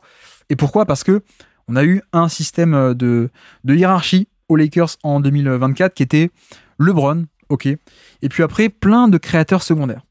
Et c'est un peu ce que je reproche, c'est-à-dire que c'était sympa d'avoir un peu de Russell, un peu de Austin Reeves, un peu de Hachimura, alors très très peu d'Hachimura, mais aussi Anthony Davis, etc. Je suis un peu déçu parce qu'en fait, pour moi, c'est peut-être le mec parmi les créateurs secondaires, alors mettons un peu de côté Davis évidemment, mais pour moi, par rapport à Russell, je pense que s'il y a un mec où il faut un peu augmenter le curseur du volume, c'est lui. Et pour une raison qui est assez simple, qui est que c'est un mec extrêmement fort et extrêmement efficace sur ce qu'il fait déjà en fait. Je pense que le maître mot de son profil, c'est l'efficacité, avec un niveau de shoot qui d'ailleurs, c'est un peu pour ça qu'il n'avait pas été drafté à l'époque, c'est que, bon, il y avait un peu des limites du profil ou des défauts, mais notamment, c'était pas du tout le même niveau de jump shooter qu'on a actuellement. Sinon, il aurait été drafté, et même drafté premier tour, je pense. Mais voilà, le jump shot était pas trop là à la fac, ou en tout cas un peu fluctuant, jamais de gros pourcentages, jamais de grosses années. Là, cette année, enfin en tout cas en NBA, depuis qu'il est en NBA 2023 et 2024, c'est 2 vraies saisons NBA, on a affaire à un mec qui est un vrai shooter, ok. Alors, surchauffe un peu en 2023, quand l'an passé, enfin il y a 2 ans maintenant du coup, vous avez compris, 2023, surchauffe à 40% au niveau du 3 points. Je pense qu'il est quand même un peu moins fort que ça, mais cette année on a eu un peu une sous-chauffe. Il est tombé à 36-37% à 3 points. Voilà, je pense que concrètement on a un vrai bon shooter à 3 points en termes de catch and shoot et en termes de pull-up, et puis surtout au-delà du 3 points, on a aussi un vrai jump shooter dans la mi-distance. Ça, c'est aussi une vraie qualité. Il a un vrai pull-up dans l'entrejeu et donc une menace de pull-up un peu dynamique en sortie de dribble. Donc ça, c'est très bien. Et puis, je le répète aussi un peu régulièrement, mais pour moi, c'est un mec qui sait jouer, entre guillemets. C'est-à-dire que c'est pas le mec qui va être un athlète formidable, c'est pas le mec qui va être un uber athlète ultra explosif, ultra costaud. Mais par contre, c'est un mec qui sait totalement optimiser ses atouts. C'est-à-dire, il sait comment jouer, il sait quel angle prendre au niveau des drives, il sait que quand ralentir un peu, puis accélérer, il sait comment driver, il sait comment se positionner par rapport aux défenseurs, il sait comment faire des pick and roll, il sait faire plein de choses. En fait, il sait jouer. Vous voyez un peu l'idée, un peu caricaturale que j'exprime, mais j'exagère pour faire comprendre l'idée. C'est un peu ça. C'est un peu, il sait jouer. Et d'ailleurs, le meilleur exemple de ça, de ce savoir-faire, littéralement, c'est qu'il a des chiffres de provocation de lancer franc qui sont incroyables. Mais parce que pourquoi ? C'est un peu toujours le côté, le pick and roll, il va pas aller à 200 à l'heure, il va pas créer le décalage dès le démarrage, il prend l'écran, il ralentit, il met son défenseur, comme on dit, in jail, il le met en prison, il le garde derrière lui. Une fois qu'il a un peu pris l'écran, hop, il passe devant, il met son défenseur derrière, et puis fin de tir, il fait sauter le défenseur, et puis ensuite, il prend la faute dès que le mec a quitté un peu ses appuis pour contester sur la fin de tir. Bref, je trouve qu'on a déjà affaire à un mec qui sait jouer, et qui en fait est déjà très bon sur ce qu'il fait, sur son volume un peu ridicule par rapport au standard de star évidemment, mais je trouve que ouais, en fait il est déjà très bon. Et bon, on a bien compris qu'en 2023 on a eu un peu une surchauffe un peu partout, hein. Il était à plus 18% d'efficacité relative à la moyenne, ce qui est un score incroyable. Mais pourquoi ? Parce que 40% à 3 points, parce que 80% de réussite au panier, parce que des scores de lancer franc, de provocation de lancer franc en record. Bon, c'est un peu descendu cette année, mais c'est descendu à plus 6% relatif à la moyenne en termes de scoring. C'est encore génial. Donc pour moi, c'est un peu l'idée. Je pense que c'est un mec qui, en fait, je vois pas ce qu'il fait de mal. Je vois pas ce qu'il fait de mal. Là encore, j'ai parlé que du scoring. D'ailleurs, j'ai même pas dit le maître mot qui est la polyvalence avec lui. C'est-à-dire qu'il peut jouer on-ball, il peut jouer aussi off-ball en tant que poseur d'écran, en tant que cutter, en tant que catch and shoot, mais notamment dans tout ce qui est pose d'écran. Le fameux pick and roll, LeBron Austin Reeves, c'est un des meilleurs de NBA, je trouve, ce jeu à deux. Et dans un sens et dans l'autre, c'est-à-dire lui en poseur d'écran ou lui en porteur de balle, c'est assez génial. Donc il y a ça, disais-je, il y a le catch and shoot, il y a la création balle en main et il y a le passing aussi. On n'a pas affaire à un passing chapeau 1, mais on a affaire à un passeur très technique et plutôt pas mal, hein. Donc pas un passeur de type, il peut te créer à lui seul l'attaque, première option d'attaque de playmaking, mais un passeur de très haut niveau en termes de profil polyvalent, un peu scoring, un peu passing. Donc ça j'aime beaucoup. Et donc c'est pour ça que, vu qu'il fait tout bien, pourquoi est-ce qu'on ne pourrait pas juste augmenter le volume et avoir des résultats plus qu'actuellement ? Parce que on sait que, je caricature, mais s'il est déjà à plus 6% d'efficacité, donc très très efficace sur ce qu'il fait, mais il ne le fait que sur un petit volume. Donc en fait, si on augmente le volume, le surplus d'efficacité, on le multiplie non pas par 3, mais par 8, quoi. Et donc on produit beaucoup plus de valeur. C'est un peu l'idée caricaturale, vous comprenez un peu ce que je veux dire, mais c'est pour moi, ouais, j'ai envie de parier sur lui parce que je pense qu'il est bon à ce point. Et je suis un peu déçu que pour l'instant il ait été un peu couvé. Et de l'autre côté, je me dis, bon, il y a le contexte des Lakers. Et en un sens, LeBron, ça va continuer un peu à vieillir. Alors, je dis pas qu'il va passer devant LeBron en termes de hiérarchie, mais je veux dire, plus ça va avancer, plus on va avoir un LeBron à l'usage qui va descendre de manière logique. Et de l'autre côté, on a aussi un D'Angelo Russell qui, à mon sens, est peut-être une des, si ce n'est la meilleure option de trade des Lakers. Et peut-être qu'on aura un trade cette année. Et en fait, pour l'instant, il y a un peu redondance. Il y a un peu, il n'y a pas besoin d'avoir deux créateurs secondaires comme Austin Reeves et Russell. En fait, seulement l'un des deux peut largement faire le boulot de création secondaire, vu qu'il y a déjà LeBron et vu qu'il y a déjà Davis. Donc pour moi, c'est un peu redondance inutile d'avoir ces deux à la fois. Et donc, on a affaire à un mec avec Russell qui peut être l'atout parfait pour être échangé, parce que valeur sportive, mais en plus, contrat de taille moyenne. Il est à 17-18 millions, je crois, donc pas trop peu, mais quand même pas trop non plus, en termes de taille de contrat. C'est un très bon contrat qui peut te permettre d'obtenir un 3&D de bon niveau payé dans ces eaux-là aussi, autour des 15 millions, de te permettre d'obtenir un top pivot, ou je sais pas, je dis n'importe quoi, mais voilà. Pour moi, clairement, il y a peut-être un scénario où alors tu combines le contrat de D'Lo plus le contrat de Rui Hachimura et tu vas chercher une grosse pièce à 40 millions l'année pour ajouter aux Lakers. Voilà. Pour moi, il y a un peu ce scénario aussi où, en fait, on pourrait se passer de Russell et où il pourrait être échangé en cours d'année pour avoir quelque chose de mieux que ce profil pour l'instant qui est un peu redondant où il n'y a pas besoin d'avoir les deux. Donc, pour moi, je suis pas sûr que ça arrive, mais je le mets tout de même dans mon top 4, Austin Reeves, qui pourrait exploser, qui pourrait devenir une star en 2025. Et donc sur le jeu des projections, on va dire que, alors pour l'instant, Austin Reeves est il est à combien ? Il était à 22% du gauge à peine, ce qui était un peu ridicule, hein. Pour le coup, je pense qu'il peut faire beaucoup plus. On va dire que on peut l'imaginer autour des 27% du gauge, j'espère en tout cas, c'est un peu la projection souhaitée. 27%, je pense même 28%, il pourrait encaisser, mais 27-28% d'usage sur une efficacité qui est toujours autour des plus 5, plus 6, plus 7% par rapport à la moyenne, avec un profil très polyvalent. Voilà pour moi à quoi ressemble une année d'explosion pour Reeves, qui a déjà 26 ans d'ailleurs, qui est pas non plus si jeune que ça, mais qui est pas non plus très vieux. Donc c'est pas non plus un mec où t'es déjà vieux, on sait tu es qui tu es. Non, je pense qu'on est encore assez jeune pour qu'on soit dans la pente ascendante et qu'on a encore une dynamique de progression. Donc voilà, même en plus, comme dit, même sans que lui progresse intrinsèquement, ça il a déjà fait, mais juste en étant utilisé plus, le même joueur mais utilisé plus, ça produit plus. Donc voilà, 4e du classement, Austin Reeves. Et donc, on peut avancer. Mon numéro 3, c'est Naz Reid. Et oui, Naz Reid va être mon numéro 3 de ce classement, mais qui est aussi un cas un peu compliqué parce que ça dépend pas que de lui. Je pense qu'il y a un aspect dans son prisme individuel où j'adore, et je pense qu'il peut exploser beaucoup plus, vraiment dans ce côté qualité individuelle, scouting, etc. Là où je suis peut-être un peu joueur et que c'est un peu risqué de le mettre dans mon top 3, c'est que y a le contexte des Wolves et qu'en un sens, on a aussi, je pense qu'à long terme, on a aussi échangé Towns pour libérer de la place pour Naz Reid. C'est pas un truc qu'on a dit, qu'on a inventé quand le trade s'est fait. Je vous renvoie à cet été, le bilan 2024. On avait parlé avec Rafa, on avait dit là il va falloir choisir. Soit on échange Towns pour garder Naz Reid, soit on échange Naz Reid qui est en fin de contrat et on garde Towns. Ils ont fini par trancher. Mais ce que je veux dire, c'est que si nous, on a pu décortiquer ça et prédire ça avec Rafa, c'est que c'est peut-être aussi un peu le plan du front office, à mon sens. Donc, le projet, c'est Naz Reid, mais est-ce qu'on l'aura à court terme, ce projet ? Ça, j'en suis pas convaincu, même si j'adore le joueur et je pense que si demain, on lui filait ses 40 minutes par match, il pourrait en faire de très belles choses. Ça, on va y revenir dessus. Mais je veux dire, il y a peut-être un peu cet obstacle de Towns, il a été échangé contre quelqu'un. Et ce quelqu'un, c'est un intérieur. C'est Julius Randle, vous le savez, quelqu'un qui est sur le même poste. Donc, en fait, il y a plusieurs possibilités avec Randle. C'est soit on le garde un peu pour sa valeur, on le met titulaire parce que c'est quand même un joueur majeur, qui a été un joueur majeur pour l'instant et qui est pas non plus trop vieux. Donc, ok. Soit on garde Randle titulaire, soit on l'utilise en tant que grosse option en tant que créateur secondaire de la seconde unité. Donc un peu ce qu'il était au Knicks d'ailleurs. On le fait rentrer en décalage de minutes avec Brunson. En tout cas, il démarre le match, mais ensuite il sort et ensuite il re-rentre avec la seconde unité pour être un peu le créateur, le moteur d'attaque secondaire de l'équipe. Ok. Ou alors on l'échange, mais en fait le truc c'est que pour l'échanger, il faut trouver preneur. Et pour trouver preneur, il faut que le mec ait une valeur. Donc déjà, il faut qu'une équipe ait envie de le prendre. Et surtout, on a aussi affaire avec une équipe des Wolves qui mine de rien, elle joue le titre.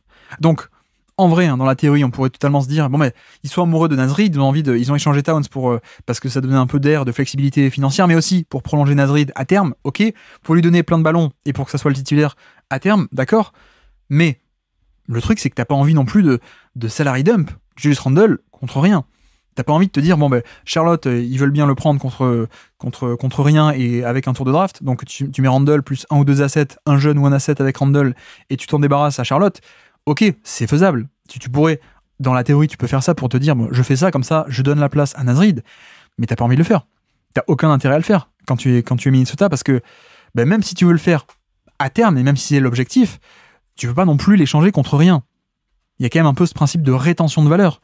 Donc, oui, peut-être qu'il rentre pas dans les plans de la franchise pour de vrai, sur le côté la vraie équipe qu'on veut à la fin, mais en même temps, tu peux pas non plus te permettre de l'échanger contre n'importe quoi, et puis tu perds un peu la valeur de Randle.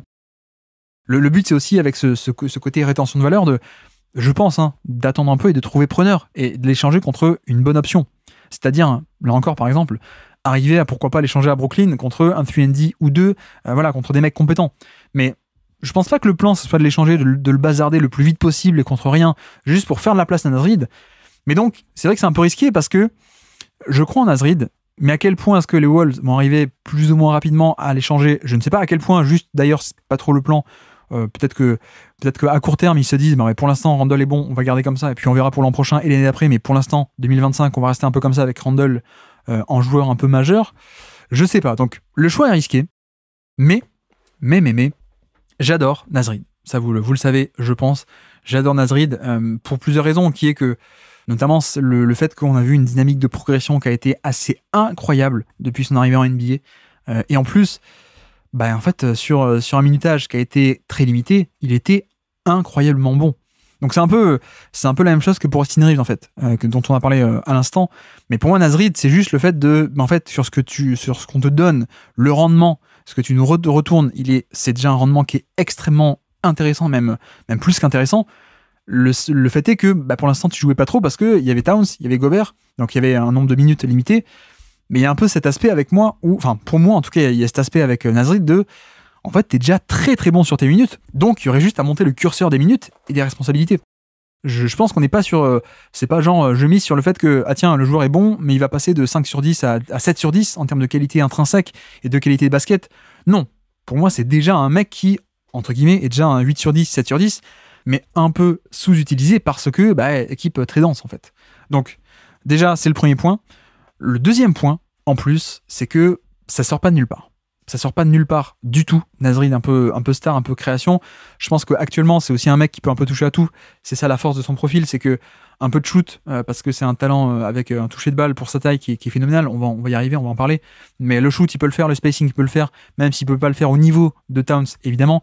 Mais c'est aussi un des, si ce n'est le meilleur driver de NBA pour des postes de pivot à mon avis, avec une qualité de dribble absolument phénoménale, des qualités athlétiques aussi qui sont incroyables, de coordination pour sa taille et pendant le dribble, pas juste en soi et quand il court sur le terrain, mais pendant le dribble, c'est assez épatant.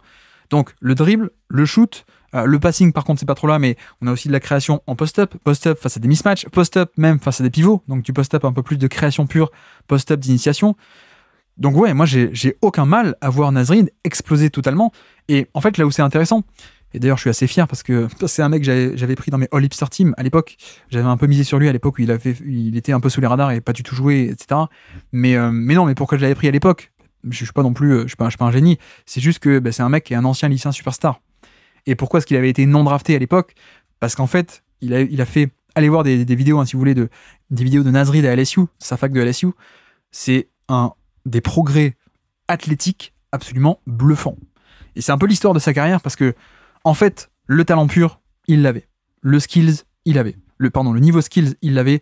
La palette de dribble, il l'avait. Le côté toucher de balle pour un mec de sa taille et son envergure de bras, il l'avait. Justement, le côté profil physico-athlétique, il l'avait. Donc, très grand et avec des bras très très longs, tout ça, il avait. En fait, le package était déjà là. Et donc, il était aussi top 5 lycéen de sa QV.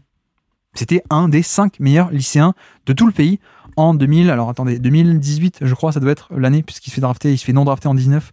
Donc ouais, donc 2018. En fait, c'était un des tout meilleurs lycéens du pays, mais pourquoi il s'était pas fait drafter ? Parce que il était grand, il était long, il avait des skills, il avait du toucher de balle, il avait de la création, et beaucoup de...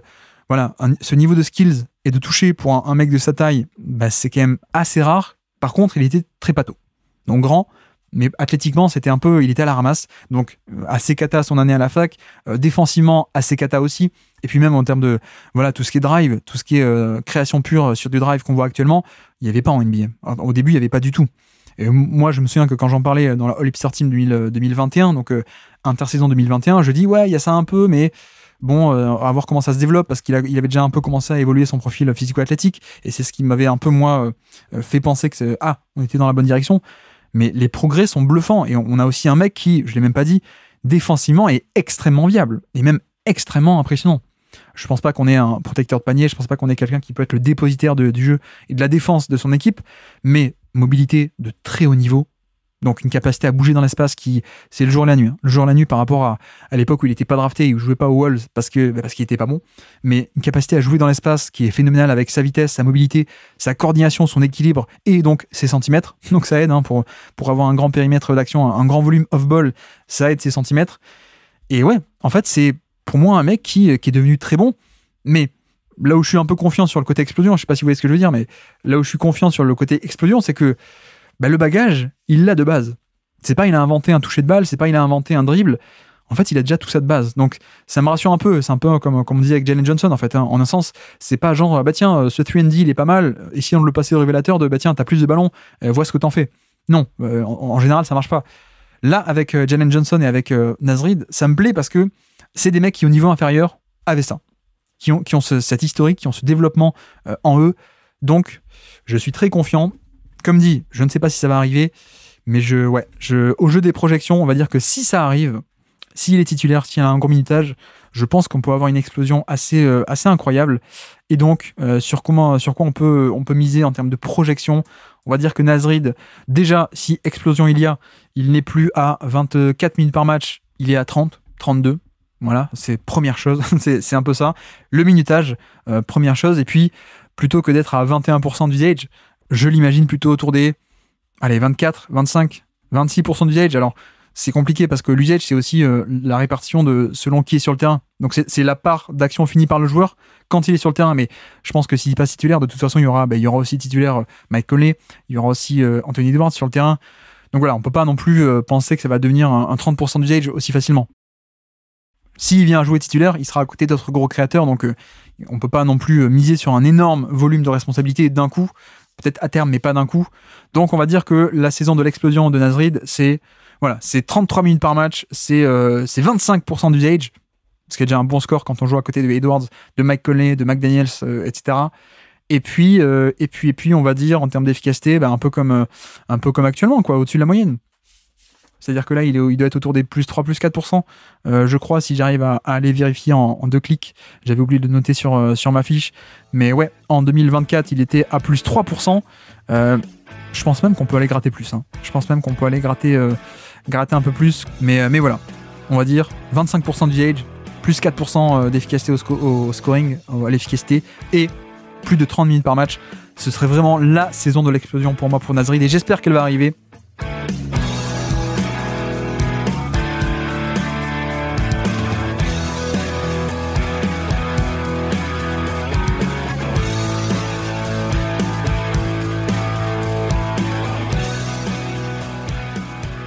Et donc, en numéro 2 de ce top 10 des joueurs qui vont devenir stars en 2025, Jalen Williams, évidemment. Voilà, vous serez assez peu surpris, notamment si vous me connaissez un peu. Vous savez que je l'aime beaucoup, peut-être beaucoup trop selon certains, mais c'est vrai que je suis vraiment amoureux de ce profil-là, et je pense que le potentiel peut être à ce point complètement fou, en fait. Et pourquoi est-ce que je pense qu'il va exploser ? Très simple, en fait, c'est que le joueur déjà en soi est extrêmement bon, déjà. Première chose, justement, il est bon et il a un petit volume. En tout cas, il pourra avoir beaucoup plus de volume, donc c'est un peu le choix facile en fait. Au-delà du fait que j'aime beaucoup le joueur et que j'aime beaucoup le potentiel et que j'aime beaucoup les profils, le profil de scouting, etc. Il y a aussi le simple fait que on est sur un mec qui était à 24% d'usage, donc il y avait un petit volume comparé au standard des stars. Et on est un peu dans le cas d'un mec qui fait tout bien, avec une efficacité qui est déjà largement au-dessus de la moyenne, avec plus 7% d'efficacité relative à la moyenne. Avec pourquoi est-ce que ça a aussi bien marché ? C'est qu'on a en fait affaire à un porteur de balle de grande taille qui peut tout faire. Voilà, assez nettement. Ce qu'on a beaucoup plus que ce qu'on aurait pu s'attendre au niveau de la draft par rapport à l'époque de la draft, c'est que le jump shot est là et il est très très bien là, il est très bien présent. En l'occurrence, donc à 3 points, on fait une top saison en 2024, il fait 43% à 3 points d'efficacité sur un volume qui est pas si grand que ça. D'ailleurs, ça va être un peu, c'est aussi une des raisons pour laquelle je mise un peu sur lui, c'est que on a vu que le staff de OKC disait non mais cette année il faut qu'il en prenne plus et il va en prendre plus. Donc ça j'aime bien parce que je pense que c'est un vrai très bon shooter.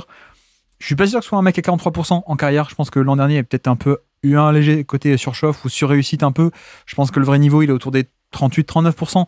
Peut-être pas 43, mais voilà, je pense qu'on a affaire à un shooter de très très bon niveau, peut-être pas de ultra élite, mais de très très bon niveau, qui va augmenter son volume de 3 points, donc ça c'est bien, mais surtout qui a aussi développé un pull-up à mi-distance en fait.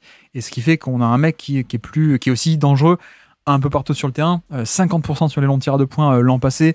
Bref, moi c'est un mec qui vraiment fait tout bien en termes de scoring, et je suis même amoureux du potentiel en fait, parce que le truc c'est qu'on a un mec qui est très bon, qui est très efficace, très intelligent, qui a du toucher de balle, qui a du skills, et qui fait ça avec une charpente assez très grande, en fait. C'est-à-dire qu'il est très grand, il est très long, il a un bonus d'envergure de bras qui est assez immense.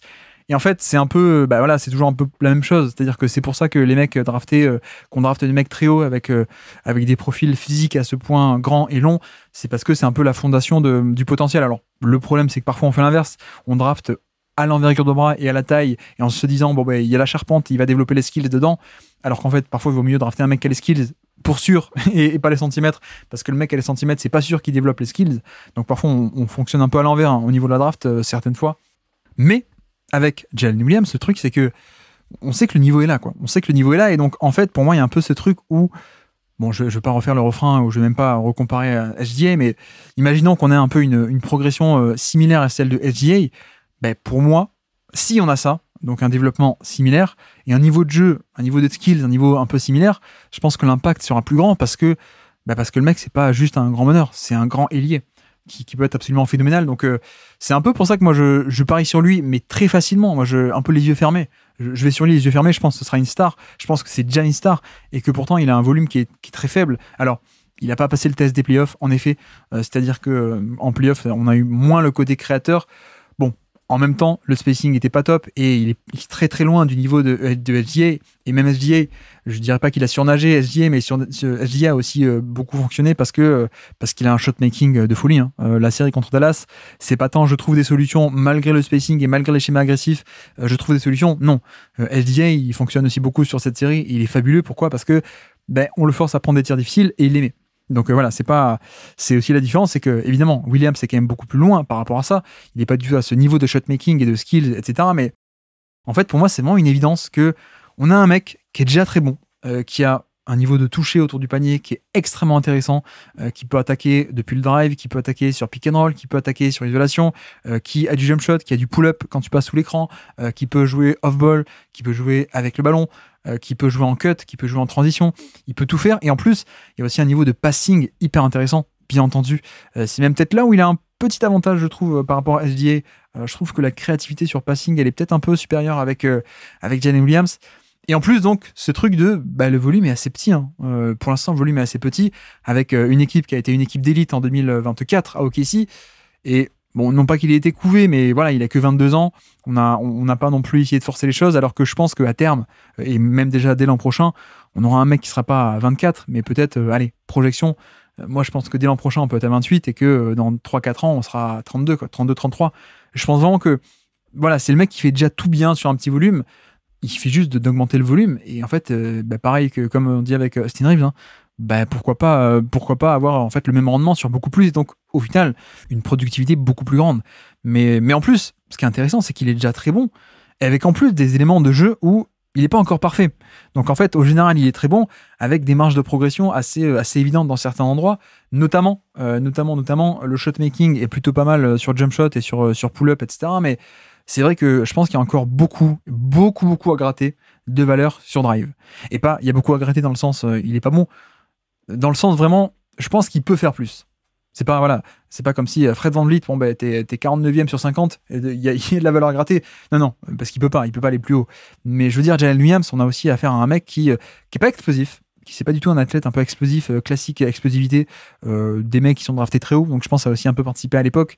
Mais c'est un mec qui est très long, très fluide, très costaud aussi. C'est un mec bodybuildé, hein. C'est tout en puissance. Et d'ailleurs, ce qui rejoint un peu ce que je voulais dire, c'est que pour l'instant, on a encore un style un peu en finesse. C'est un peu ce qui est dommage, et c'est là je pense qu'il y a de la vraie valeur à gratter. C'est-à-dire que quand il fait des drives, parfois il s'arrête un peu dans la zone des flotteurs, alors que je pense que on aurait beaucoup de valeur à gratter sur des vrais drives d'agressivité où on va jusqu'au panier. Quitte même à avoir un peu de déchets parfois sur je vais tenter un lay-up un peu plus proche du panier, un peu contesté, j'ai pas la faute, ok. Mais pour moi, le compromis doit être fait parce que, voilà, assez simplement, en termes de drive, il n'est pas du tout encore au niveau d'élite, alors que moi, je pense qu'il peut y arriver. Je pense qu'il peut largement, à terme, alors je sais pas l'an prochain, mais largement à terme, intégrer le top 10, voire même top 5 des meilleurs drivers de NBA, parce qu'il y a tous les outils.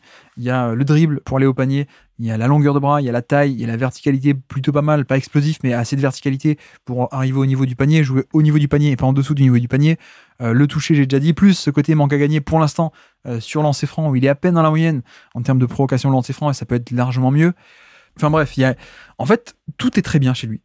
Il fait déjà tout très bien, et il le fait qu'à un volume qui est pour l'instant assez ridicule. Donc voilà, on va pas encore repasser 40 minutes sur Williams. Vous avez un peu compris que je l'aime beaucoup, et sans même parler de ce côté impact défensif qui est pourtant qui est génial, hein, qui est déjà génial, avec un impact notamment off-ball, le dépassement de fonction sur la protection de panier, ce genre de choses, c'est quand même assez admirable. Mais pour le coup, bon, je suis pas sûr qu'il développe beaucoup la défense. Pour moi, le step-up, il se ferait en attaque. Ne serait-ce qu'en fait, le même joueur, mais avec plus de volume, ce serait déjà un step-up assez énorme pour moi. Et je pense que on n'est même pas obligé d'avoir le même joueur. On peut aussi avoir un joueur très différent qui continue d'évoluer, et donc notamment qui va au panier plus, qui est beaucoup plus efficace et productif au panier. Ça me paraît assez facilement le cas. En tout cas, ça me paraît être accessible. Et donc, petit jeu des projections. Allez, 28% à 3 points, Je recommence. 28% d'usage plutôt que 24. Voilà, pardon, 28% d'usage. Donc, on va commencer à approcher d'un volume de star dès l'an prochain, 28-29, on va dire. Non pas sur plus 7% d'efficacité relative à la moyenne, mais allez, on va dire quoi, plus 4, plus 5 grand minimum. Donc un top efficacité sur un gros volume, plus le passing. Je crois que cette année, il était en termes de distribution, il était à un peu moins de 5 assists par match. Bon, bah, s'il a plus de ballons, on va dire que il peut faire une saison donc avec un volume de star, 25-26 points par match, 7 assists, un truc comme ça peut-être, en termes de stats bruts, si vous aimez bien un peu les stats bruts. Mais voilà, assez facile comme pari de miser sur Jalen Williams. Et donc, on peut passer au numéro 1, mais vous le connaissez déjà, je pense, le numéro 1 de ce classement, de ce top 10, des joueurs qui vont devenir stars, ou en tout cas qui vont devenir encore plus stars qu'avant en 2025. Évidemment, Victor Wembanyama. Wembanyama, je ne sais même pas trop quoi rajouter à ce qu'on a déjà dit. Je pense que, mine de rien, peut-être rappeler que sur l'entièreté de la saison 2024, on n'a pas du tout un niveau de jeu qui a été égal. On a peut-être même plutôt une saison assez inégale en termes de production, de niveau de jeu sur l'année pour Wemby. En revanche, j'ai fait la blague 14 000 fois sur le Basket Lab déjà, mais en fait, quand on voit la saison 2024, à quel point il progressait de manière inédite pour quelqu'un, pour un jeune NBA, enfin vraiment c'est de semaine en semaine et de mois en mois, on voyait un impact à un niveau assez bluffant et qui s'améliorait avec avec un taux et une rapidité d'évolution qui était assez inédite, vraiment. Mais en fait, si la saison durait 3 ou 4 mois de plus, il finissait MVP, hein, tellement la dynamique de progression avait l'air de ne pas s'arrêter, de ne pas ralentir, et tellement on allait à chaque fois s'améliorer. En fait, je pense que, premièrement, il peut s'améliorer en soi, il peut devenir encore meilleur. Il y a plein de points à développer là-dedans où il peut lui-même s'améliorer intrinsèquement, mais même très basiquement. Hein, on prend le même joueur qu'on a eu au mois de mars-avril, juste ce même joueur, mais sur toute l'année, pas seulement mars-avril. Bah ouais, comme on a dit, comme on a déjà dit sur le top 100, sur les bilans, pour moi, celui de fin de saison, il est top 15 NBA ou pas loin. Donc si tu prends le Wemby de mars-avril 2024, mais que tu l'appliques sur toute la saison 2025, bah ouais, déjà rien que ça fait une explosion assez énorme, une explosion à un plus haut niveau, un niveau star, même un niveau All-NBA assez clairement. Je pense que la défense, bon, le narratif sur le Depoy a été un peu exagéré, à mon sens, surtout là, actuellement, je suis en train de décortiquer les matchs de la saison rookie sur YouTube, si ça vous intéresse. On voit quand même qu'il y a un très grand niveau d'imprécision parfois, d'irrégularité, ça c'est sûr, mais même à la fin, en fait, on n'a pas non plus un impact incroyable, une précision, un focus, une attention tout le temps qui est génial. Je pense quand même qu'on avait un niveau all defense dès la fin d'année, dès l'année passée, je veux dire. De là à les Depoy, je suis pas sûr, mais bref, je pense qu'on a déjà un mec qui est de calibre Depoy actuellement, et qui le sera l'an prochain. Par contre, à quel point est-ce qu'il va exploser en attaque, c'est un peu pour moi ce qui va déterminer à quel point il va exploser au général, évidemment. Parce que voilà, la conversation Depoy a été un peu exagérée, mais on était tout de même déjà dans un top 10, voire même top 5 défenseur de NBA très largement, en fait. Donc voilà, c'est ne serait-ce que la prise de volume pour moi fait qu'on peut avoir un mec qui devient star, et même superstar, à mon sens, parce que le Wemby de fin de saison, tu le fais sur 6 mois, tu le fais sur toute l'année 2025, c'est génial. Mais en plus, donc, je pense qu'on n'aura pas la même version, pour plusieurs raisons. Déjà, je pense qu'il y a un domaine où il peut s'améliorer assez facilement, c'est l'efficacité, avec juste le fait de jouer avec des mecs, de meilleurs mecs, notamment. Pour moi, hein, j'ai déjà répété sur YouTube notamment, mais c'est un mec qui est peut-être la meilleure cible de alley-oop de l'histoire de la NBA, en tout cas le meilleur finisseur potentiel de l'histoire de la NBA, ou top 3, top 5 comme vous voulez, mais c'est un truc historique en termes de menace de alley-oop, de finition pure de catch and finish, sauf que son potentiel là-dedans a été exploité à 2, 3, 4, 5% en son année rookie, parce qu'il n'y avait pas les passeurs. Il n'y avait pas du tout les passeurs pour faire des pick and roll. Il n'y avait pas du tout des joueurs de pick and roll pour mobiliser 2 défenseurs de pick and roll et donc libérer le rôle pour Wemby. Il n'y avait pas du tout des passeurs capables de donner la passe dans la bonne fenêtre, etc. Il n'y a pas non plus des mecs capables de l'alimenter au poste bas de la bonne manière, avec le bon angle, la bonne passe, et ainsi de suite. Donc en fait, je pense que le simple fait de jouer avec Chris Paul, déjà tu vas avoir un bonus d'efficacité, parce que même pas sur le fait qu'il s'améliore, sur le simple fait qu'il ait des paniers faciles qu'il n'avait pas avant. Donc déjà, il y a ça, plus le fait qu'en plus, il y a aussi Harrison Barnes qui est arrivé, donc on va avoir un nouveau spacing, un spacing hyper intéressant et beaucoup mieux que l'an passé.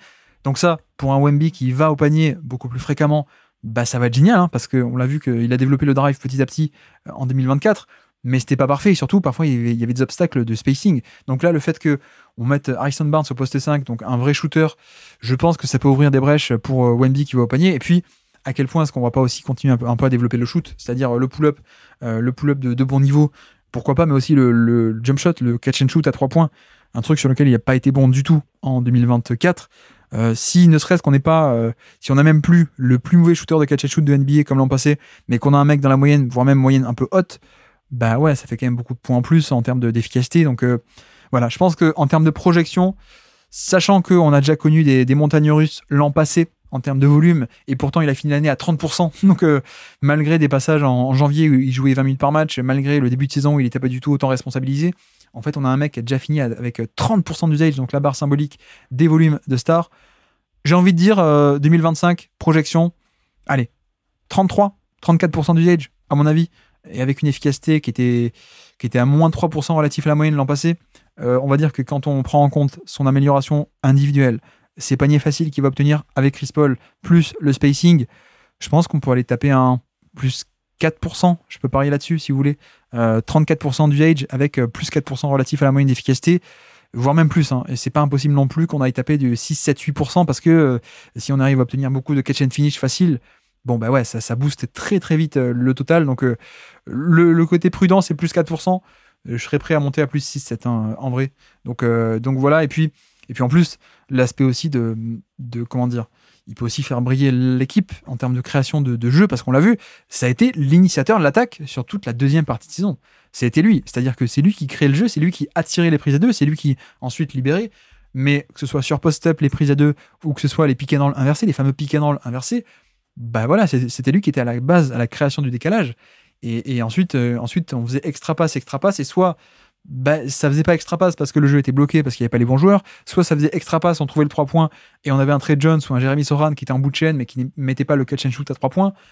Enfin voilà, là aussi, sur ce genre de truc, en fait, je pense qu'on peut avoir des résultats collectifs largement meilleurs, de par le fait d'avoir de meilleurs joueurs autour. Et donc, je pense qu'en un sens, j'ai pas trop envie de m'emballer non plus, mais je pense que parfois aussi on peut sous-estimer à quel point des améliorations peuvent non pas venir de nulle part, mais être un peu brusques et soudaines. Et d'ailleurs, c'est un peu exactement ce qu'on a eu en 2024, son année rookie. Je pense qu'en début d'année, si on pose la question, on est tous en mode prudent. Ah non, mais il va faire 15 points par match, déjà ce sera bien pour un rookie, etc., etc. Et enfin, moi, le premier qui suis toujours dans la catégorie prudent, un peu plus, bon ben ouais, vous savez que quand même les rookies ça galère, etc. Mais honnêtement, la fin de saison, la deuxième partie de saison, elle nous a giflé, quoi. C'est sorti de nulle part. Et on avait un mec qui est devenu top 15 NBA en fin d'année rookie. Et année rookie en ayant 20 ans. Ça d'ailleurs, petite parenthèse, on en parlait avec FD dans l'enregistrement qu'on a fait de ce podcast, mais qu'on n'a pas pu publier, mais on parlait du fait que à quel point l'explosion peut pas être énorme. Plus derrière vient se rajouter le narratif on rajoute de la compétence, les Spurs deviennent meilleurs, mais en plus c'est Wemby, donc on a bien vu la force du narratif sur le Depoy et sur le biais de récence, à quel point ça peut pas s'appliquer sur l'année 2025. Il a 20 ans, 21 ans. Est-ce que Wemby ne peut pas piquer la place de Derrick Rose et devenir le plus jeune MVP de l'histoire? Je crois qu'on avait calculé avec FD, je crois qu'il a peut-être 2 ans pour le faire parce qu'il a encore cette année, et je crois que 2026 sera encore un peu plus jeune que Derrick Rose, à revérifier, mais je crois qu'on l'avait fait en direct, il me semble. Mais non, voilà, pour moi, c'est totalement dans le champ du possible. Ce côté méga explosion, parce qu'en fait, il faut se rendre compte que déjà en fin d'année, on avait un joueur assez dingue. Et autant je pense que je suis peut-être le rabat-joie du paysage NBA français quand je dis non, mais non, peut-être pas top 20 le Wemby, enfin peut-être on est même un peu loin de ça, peut-être que, enfin voilà, je suis quand même un peu un peu en retard par rapport à la vie collective, parce qu'en fait, pour juger la saison, on peut pas juger que la fin de saison, il y a aussi toute la saison dans son entièreté. Par contre, quand on ne juge pas 2024 avec les 14 saisons de Wemby au sein même de 2024, mais quand on juge ce qui va se passer à partir de maintenant, ben franchement, si on a le Wemby de mars-avril, on l'a pendant toute l'année 2025, je pense qu'on a déjà un mec qui est top 15 NBA, voire même peut-être un peu plus, selon à quel point ça peut exploser haut, mais c'est assez fascinant. C'est assez fascinant, et c'est même un choix facile pour, numéro 1 de qui est-ce qui va exploser plus que ça a été le cas avant. Numéro 1 de ce classement, donc on termine avec Victor Wembanyama, et comme dit, niveau projection, on peut même, je vais même aller tenter des 34% d'usage, donc un énorme volume, avec, plus 5, plus 4, plus 5% d'efficacité, voire même plus 6, 7, selon s'il y a beaucoup de catch and finish facile de la part de Chris Paul. Donc voilà pour ce classement, voilà pour Wembanyama. je peux vous faire le récapitulatif assez rapide de ce qu'on a fait, aujourd'hui. Donc il y a pas mal de noms que j'ai évoqués mais qui n'ont pas intégré le top 10, mais Devin Vassell, numéro 10 de ma liste, Quickly, numéro 9, Evan Mobley, numéro 8, Jonathan Kuminga, numéro 7, Zion, numéro 6, pour exploser à un niveau de potentiellement All-NBA First Team, pourquoi pas. Jalen Johnson est dans mon top 5, Austin Reeves, pourquoi pas, Naz Reid, aussi à voir selon le contexte, Jalen Williams, un choix facile, également numéro 2, à mon avis Williams, ça va aller taper très très haut, malheureusement on s'en rend pas compte parce qu'il y a Wemby, mais je pense que ça va aussi exploser beaucoup, et puis Wemby en numéro 1, assez facile, et je pense que j'insiste, hein, je pense pas être chauvin, je pense que peut-être le mec le moins chauvin, et je pense qu'on peut s'autoriser à faire ça parce que c'est pas du chauvinisme, hein. C'est pas parce qu'il est français, c'est parce que c'est un truc complètement dingue. Donc voilà pour ce top 10 pour les joueurs qui vont exploser, sur lequel je parie pour exploser et pour devenir une star en 2025. Merci à tous d'avoir suivi cet épisode, j'espère que ça vous aura plu. Et donc voilà pour ce top 10 qui malheureusement je suis un peu obligé de le faire tout seul puisque comme dit hein, nous avons eu des gros problèmes des problèmes d'enregistrement au moment où on enregistrait, on s'entendait pas trop à cause d'une mauvaise connexion internet, mais je comptais un peu sur le fichier local enregistré grâce au logiciel, mais il n'a pas été enregistré, donc bref, de petites péripéties, un podcast qui tombe à l'eau, ça m'arrive pas souvent hein, pour le coup, je crois que ça m'est jamais vraiment arrivé. Un podcast perdu à cause de ça, à cause de tiens, tu télécharges la piste et finalement non, il y a rien, il manque le son. Donc voilà, je m'excuse aussi auprès de FD, mais qu'il ne s'inquiète pas, il le sait, de toute façon il va venir nous présenter ses joueurs dans la prochaine hebdo où il viendra. Donc voilà, il y a quelques noms, je ne vais pas spoiler, mais il y a quelques noms sur lesquels lui va parier pour l'explosion en 2025. N'hésitez pas aussi à me dire, vous, quel est votre avis par rapport à ça? Est-ce que vous avez en tête des mecs que je n'ai pas cités, mais qui pourraient totalement exploser? Ou alors est-ce que vous n'êtes pas d'accord? Est-ce que des gens que j'ai évoqués, mais pas mis dans le top 10, est-ce que des Garland peuvent pas exploser? Est-ce que des Franz Wagner aussi? Je pense que Wagner, c'est un très bon candidat. Scotty Barnes, Sengun. Dites-moi en commentaire YouTube ou alors dans le Discord, c'est un espace qui est fait pour ça. Donc voici pour ce top 10 des joueurs qui vont exploser. Et donc, nous, la prochaine fois, on va se retrouver pour les previews, puisque la saison NBA commence très bientôt, dans quelques jours. Et donc, on va enchaîner les previews de la conférence Ouest, de la conférence Est, et puis le preview, notre over-under, comme chaque année. Enfin, chaque année, ce sera le deuxième, mais voilà un peu pour le programme. Rendez-vous d'ici quelques jours pour les previews de cette saison NBA 2025, pour officiellement lancer cette nouvelle saison du Basket Lab. Et donc, sur ce, je vous remercie de m'avoir écouté jusqu'au bout. Un grand merci pour votre soutien et pour vos retours aussi, ça fait très plaisir les retours sur tous les podcasts qu'on a récemment, donc merci beaucoup, merci à vous, merci à tous pour le soutien, ça fait vraiment très plaisir, et moi je vous dis à très bientôt. Ciao.